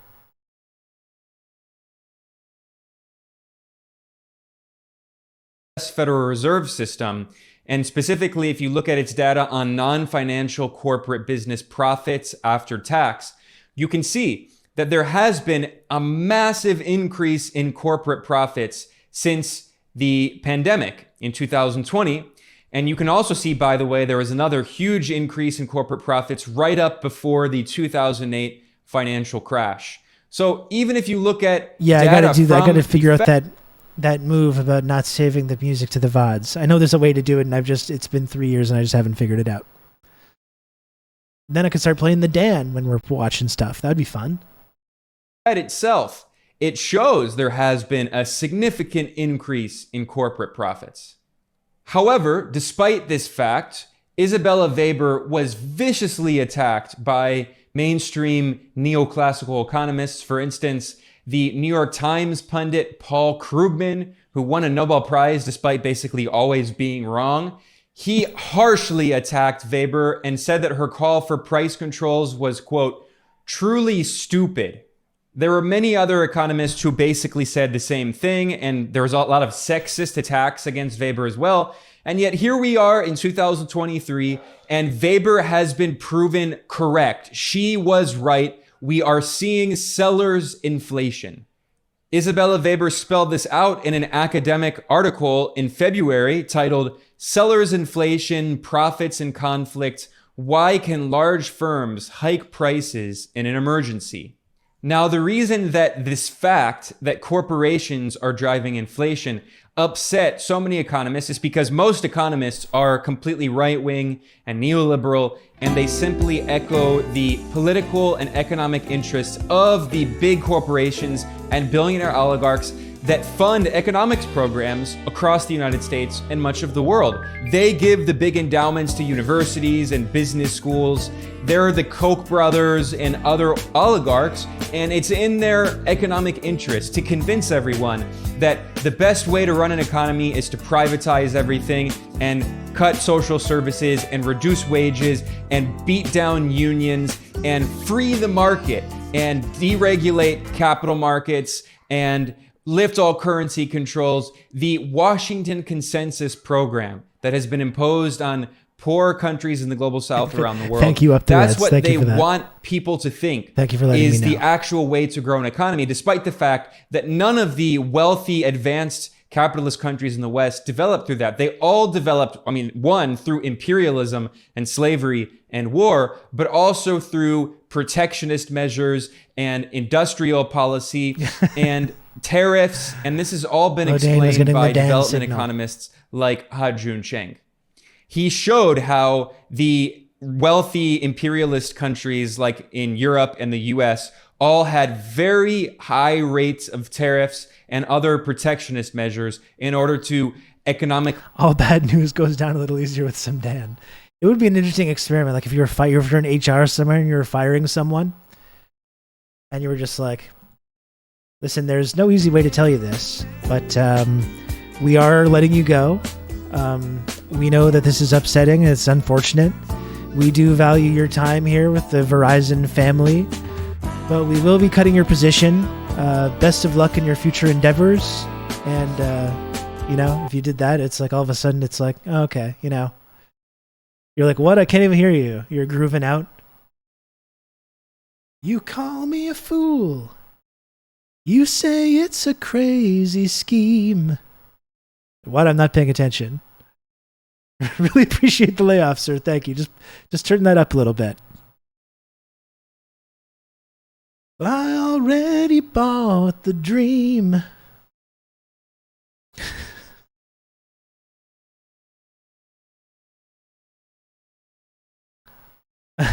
Studio 54 in my mind. I think maybe after I go home, I'll drink Scotch whiskey all night long and die behind the wheel. Develop and build their infant industries, and then finally when they got to the level where the next thing you notice, you're outside holding a box with your family photos. You're like, what? Yeah, what? They were able just to happened? compete internationally. It's Then outrageous. those same countries You can't lectured use the Dan for poor evil. countries in the global south to lift all protectionist policies, to privatize and deregulate everything, to impose the neoliberal Washington consensus. And this is exactly what most economists preach and they teach to their I students. guess I better learn to work the saxophone. I play just what I feel. And if you listen to getting a little most riled up mainstream here now. neoclassical economists, there are three main types of inflation. We're trying to have an important Demand discussion pull here about inflation, economics. cost push inflation, and built-in inflation. Cost push inflation is partially what we've seen in the past few years, where the price of something like commodities in the international market skyrockets, like say, for instance, oil and gas, and that is a raw material that is used in the production process. I didn't want to do his So when dirty the work price no of more oil anyway, that's right. skyrockets, it makes Thank it you. much more difficult to produce goods. That becomes more expensive. So then the end price of those goods increases. That is cost push inflation. Built-in inflation. I still remember sobbing in the conference room. God, that sounds horrible, Johnny. Sobbing in the conference room mid-COVID, being fired after 8 years, and the owner of the company came down and was like, "What do you want us to do?" And I yelled, "I don't know, maybe not fire me," because I had just moved into the apartment I'm currently living in. Yeah. And did that work? I'm guessing that it did not. That's so sad, Johnny. Inflation is when there are expectations of inflation because inflation has happened in the past. Therefore, inflation happens again. So, for instance, companies, every single year, frequently, they'll simply raise their prices because it's a new year and they expect prices to go up. So they're going to simply increase their prices because they want to, because they can make more profit. If I get to the sub goal today, I'll do the full karaoke version of that song. That is an example of built-in inflation. However, with the rise of the monetarists in the 1980s and the neoliberals like Milton Friedman and the Chicago School of Economics at the University of Chicago, they insisted that really inflation The Chicago was boys. only caused by demand pull inflation. Milton Friedman famously argued that, quote, inflation is always and everywhere a monetary phenomenon, insisting that inflation is simply too much money chasing too few goods.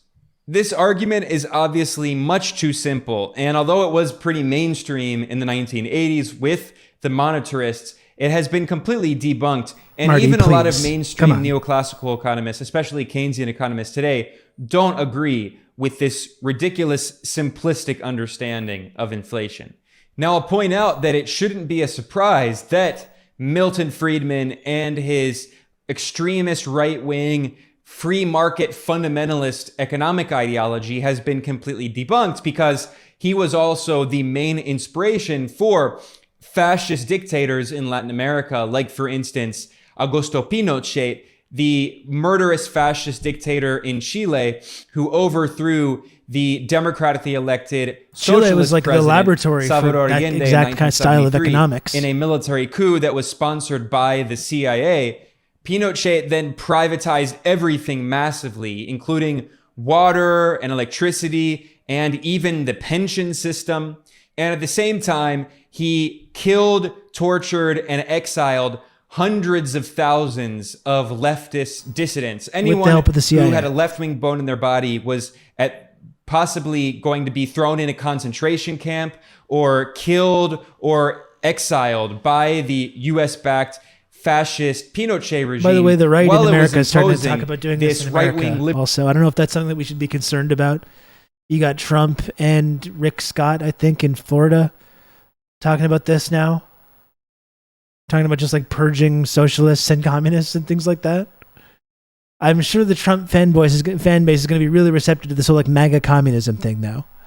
Any day now, they're going to come around to this. I would love to see the people that promote this idea of MAGA communism or whatever is the patriotic socialists or whatever the fuck they're calling themselves these days. I would like to see one of these people talk to one Trump supporter. Just one, you know? The people that were lecturing us around the like trucker convoy and all this thing about the latent socialist, working class, reactionary Trump supporters. I would like to see them talk to one single Trump supporter and say, I'm a communist and I'm here to talk to you about MAGA communism, and just see what happens. Just see what they say. I would love to see that. I would genuinely love to see that.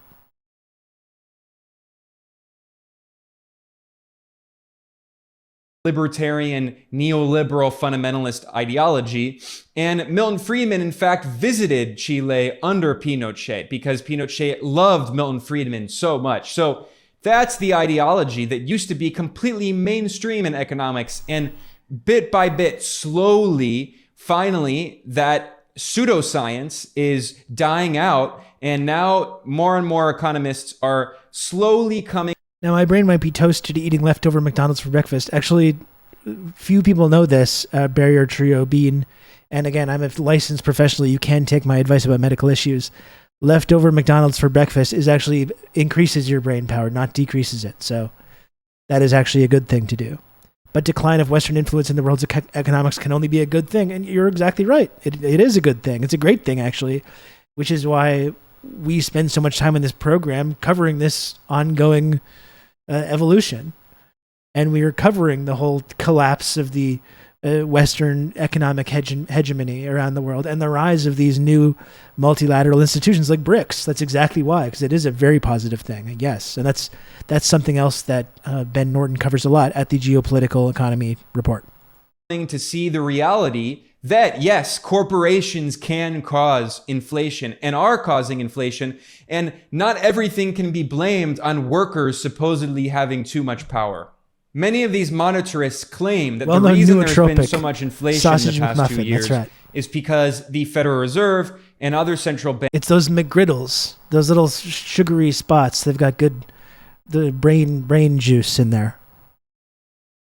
Make McGriddle make brain good.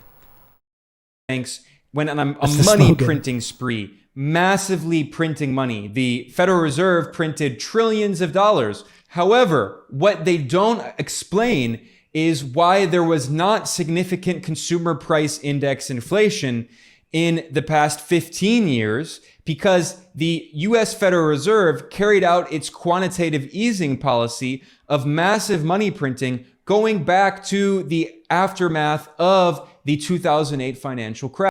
I would like to preach the gospel of the bacon breakfast crunch wrap from Taco Bell. I had it this morning and it was incredible. It's actually a little frustrating to hear this talk of Taco Bell because for whatever reason, I don't even know why. It might be a language thing. It might be I have no idea why. There's not a Taco Bell on the island of Montreal. I would love to get a nice, what did you say? A bacon breakfast crunch wrap from Taco Bell? I would love to have that for breakfast. And I'm literally not able to. I don't even know where the closest Taco Bell is. There's really not a lot of, or none at all, really, fast food like Mexican food here. Like there's not Taco Bell, there's nothing. And it's frankly bullshit. Okay, we gotta get through this video. I gotta go soon. From 2008 until 2022, the Federal Reserve printed $8 trillion. Well, of course, it's not Mexican, but it's like Americanized fast food. However, Mexican. We didn't see I understand that it's not authentic Mexican cuisine. I do recognize that. The pandemic was winding up around 2021. With the supply chain shocks caused by the pandemic, with the massive increase in commodity prices caused by the war in Ukraine and the Western sanctions on Russia, and of course, with the massive increase in corporate profits. I love Taco Bell. Now, despite those quantitative easing policies I would go that to also Taco Bell happened right in now Europe, if I could. The West did not see significant consumer price index inflation from 2008 until 2021. However, what it did see instead was very significant asset price inflation, because all of that money did not go into the pockets of poor and working people. It did not increase aggregate demand in the economy. In fact, aggregate demand was quite low because workers' wages had been so depressed. Instead, what happened is that quantitative easing policy, the printing of $8 trillion by the Fed, ended up pumping up a massive asset price bubble, pumping up the prices of stocks and bonds and real estate. That meant we'll that get the one when you rich visit and got also way make you try rich. liver mush. What's liver mush? That sounds unappealing, but I would for sure try it, Marty. And inequality skyrocketed in the Western neoliberal economies. One of the few economists who was talking about this, along with people like Isabella Weber, was Michael Hudson. And No, I've not tried a Salvadorian Geopolitical Economy pupusa. Report, Michael Hudson has constantly talked about the fact that asset price inflation and consumer price index inflation are completely different. And Michael Hudson did an interview here at Geopolitical Economy Report back in 2022, in which he pointed out that the Federal Reserve raising interest rates in order to bring down wages and increase unemployment, this is only going to cause an artificial recession that is not going to deal with the root cause of inflation. He pointed out that one of the biggest we have a rule in our house: if you're out and about and you're near a Taco Bell, you have to pick some up. And I would love to abide by that rule. Seriously, I would like to have the exact same rule, and it's just not an option. Causes for inflation, consumer price index inflation, was not only supply chain shocks, but corporate profits. He was saying this for well over a year.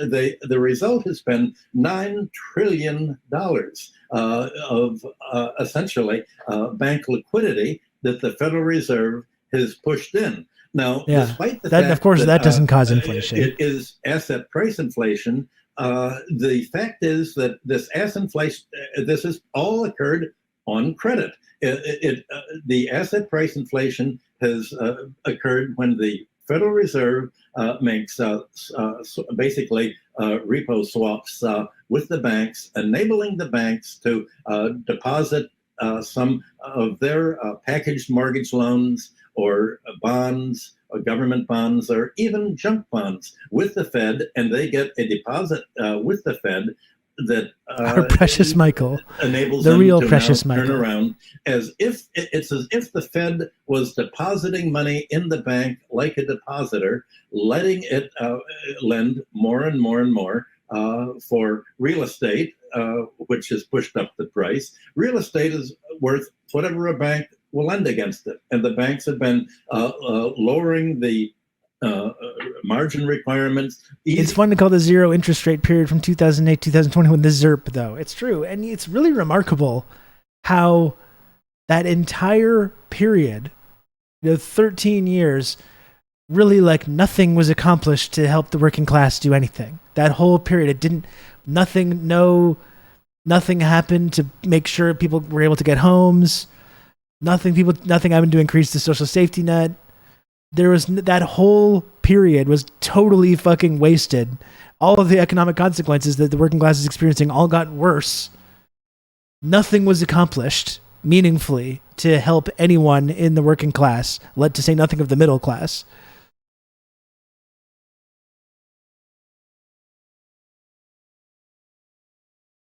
The ZIRP created a lot of value for stockholders of fake internet companies. Yeah, that's what it is. Yeah, the whole tech bubble. That's basically the main accomplishment of that period. Unlimited VC cash for these unprofitable tech disruptors, promoting and peddling like totally fake apps and really trying to destroy unionized labor. Rob, don't you remember the NDP is maybe getting us dental? Means tested dental possibly by 2025. That's true. That's a huge one. Yeah. God, where's one big casino? It's a big club and you ain't in it. Easing the fixed 9 bridges. Terms of Thank the loan, you. so the banks have inflated the real estate market and also the stock and bond market. The bond market from 2008 today has had the biggest bond rally in history. You can imagine the bond prices going down to below 0%. This is a huge capitalization of the bond rate. So it's been a bonanza for people who've held bonds, especially bank bonds. And it's inflated the top of the pyramid. But if you inflate it on debt, then somebody has to pay the debt. And the debt, as I just said, is the 90% of the population. So the fact is that asset price. In Canada, Milton Friedman convinced Trudeau Sr. to shift the Bank of Canada from a public bank that offered interest-free loans for infrastructure and development to a privatized model that juiced the profits of private banks at the expense of public investment and development. And we love it. And there must be egg on your face, Stick, because that led to huge positives for people in the working class in Canada. And the wealth all trickled down, and now we all have houses. So, thank you. Thank you to everyone involved in those decisions. Inflation and debt deflation go together because the wealth part of the economy, the ownership part, has been vastly Thank you, inflated. invisible hand. The price of wealth relative to labor, but the debtor part has been squeezed by having to, as I said, by families having to pay much more of their income on mortgages or credit cards or student debt, leaving less and less to purchase goods and services. So if there's a debt deflation, then why do we have a price inflation now? Well, the price inflation is largely a result of the war. The Canadian version of those threatening Nancy Pelosi emails is a spam folder full of emails from Jagmeet Singh saying, "We can't do this alone," where this is a motion to name a street after Zelensky. Oh, you have to laugh, right? You just have to laugh sometimes. Ugh. Sanctions that the United States has imposed on Russia. Russia was, as you know, the major gas exporter, oil exporter, and also the largest agricultural exporter in the world. So if you exclude Russian oil, Russian gas, Russian agriculture from the market, you're going to have a shortage of supply, and you're going to have the prices way up. So the oil, energy, and food have been a key element, and also under the Biden administration and certainly the Trump administration, there's been no enforcement of monopoly prices.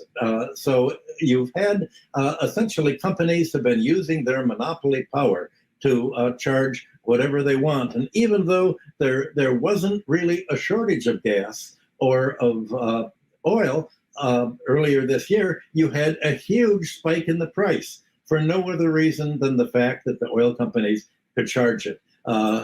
Partly this was done by financial manipulations in the forward markets.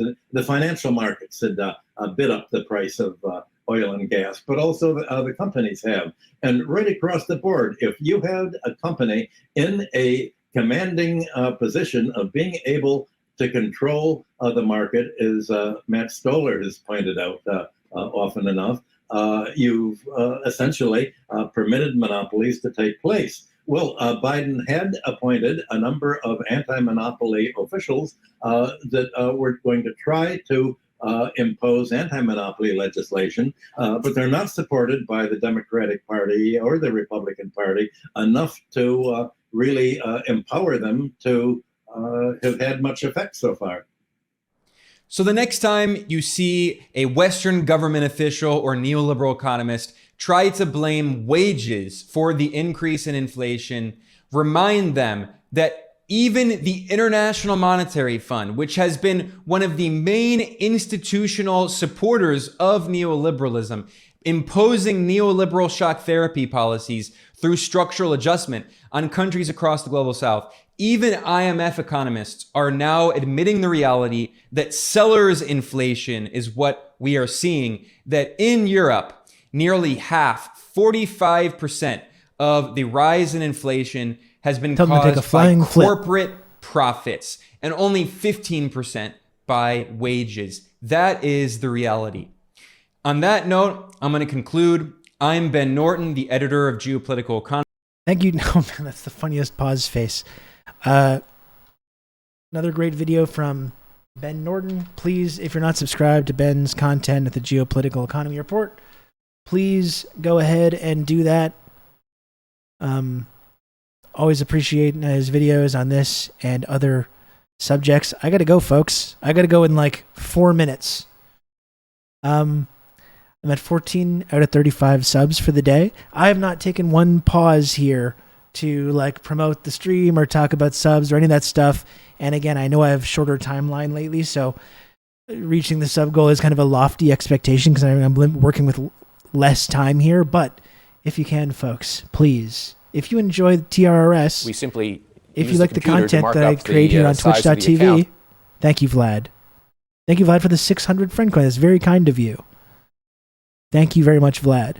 If you appreciate the content that I make here on twitch.tv/Rob Rousseau, if you enjoy TRRS, if you enjoy being part of the community, if you want to support this program, please, if you can. The only way, folks, that TRRS is able to remain on the air, promoting this kind of subversive viewpoint, debunking all these like myths that we tell ourselves in this neoliberal hell economy that we live in, the only way that this show is able to stay on the air is through the extremely generous support of the community members. So if you can, folks, please subscribe. Please subscribe. It costs $5 per month. It costs nothing if you have an Amazon Prime account. It's completely free of charge to convert your Amazon Prime account into a Twitch Prime sub. For a sub gift of $5 or above, that will rocket you right up to the very tip top of the elite tier of the friendship triangle system. That's Twitch's only two-dimensional triangle-shaped trickle-down clout and friendship access tiered reward system. The only such system that exists on this entire platform. And I know, like I've said before, you might be intimidating. You might think like, oh man, I'm new to this community. How am I ever going to be an elite member of Twitch's only two-dimensional triangle-shaped trickle-down clout and friendship access tiered reward system? And the answer is, you actually can very easily. You can just tune into the show for the first time today and instantly get up to the elite tier of the friendship triangle system through a gift of 5 subs count on me or and above. good old Rob to talk you through all this. Sub if you want Rob to cover my economic news, the best news that there is. You can count on me. You're going to have good old More, Rob yes. to talk you through all this. Not unless. Red Scare, you're welcome anytime. You're welcome to come back anytime. It's always a pleasure to have you break these things down. Have good old Rob to talk you through all this. Anonymous Gifter, thank you so much.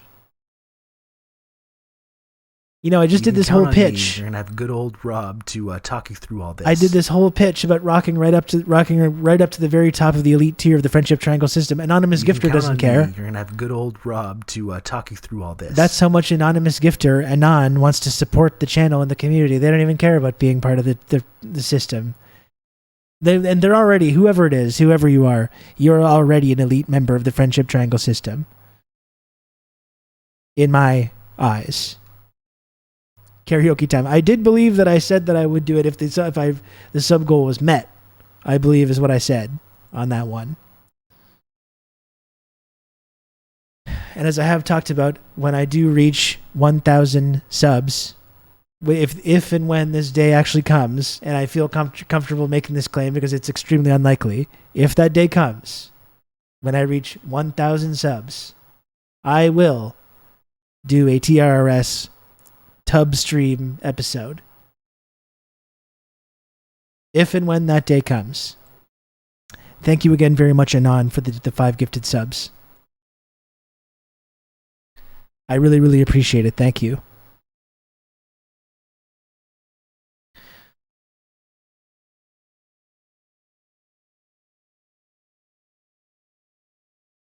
Thanks for watching the stream, everybody. I'll be back tomorrow, alright?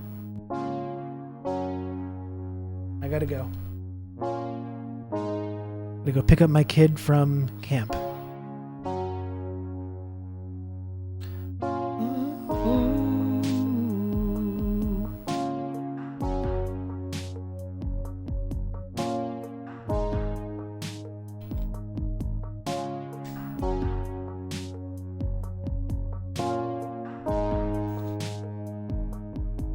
$1,000 Rob heads. One day we can. This maybe will happen. I'm not counting on it. McDonald's Wednesday was yesterday. That's right.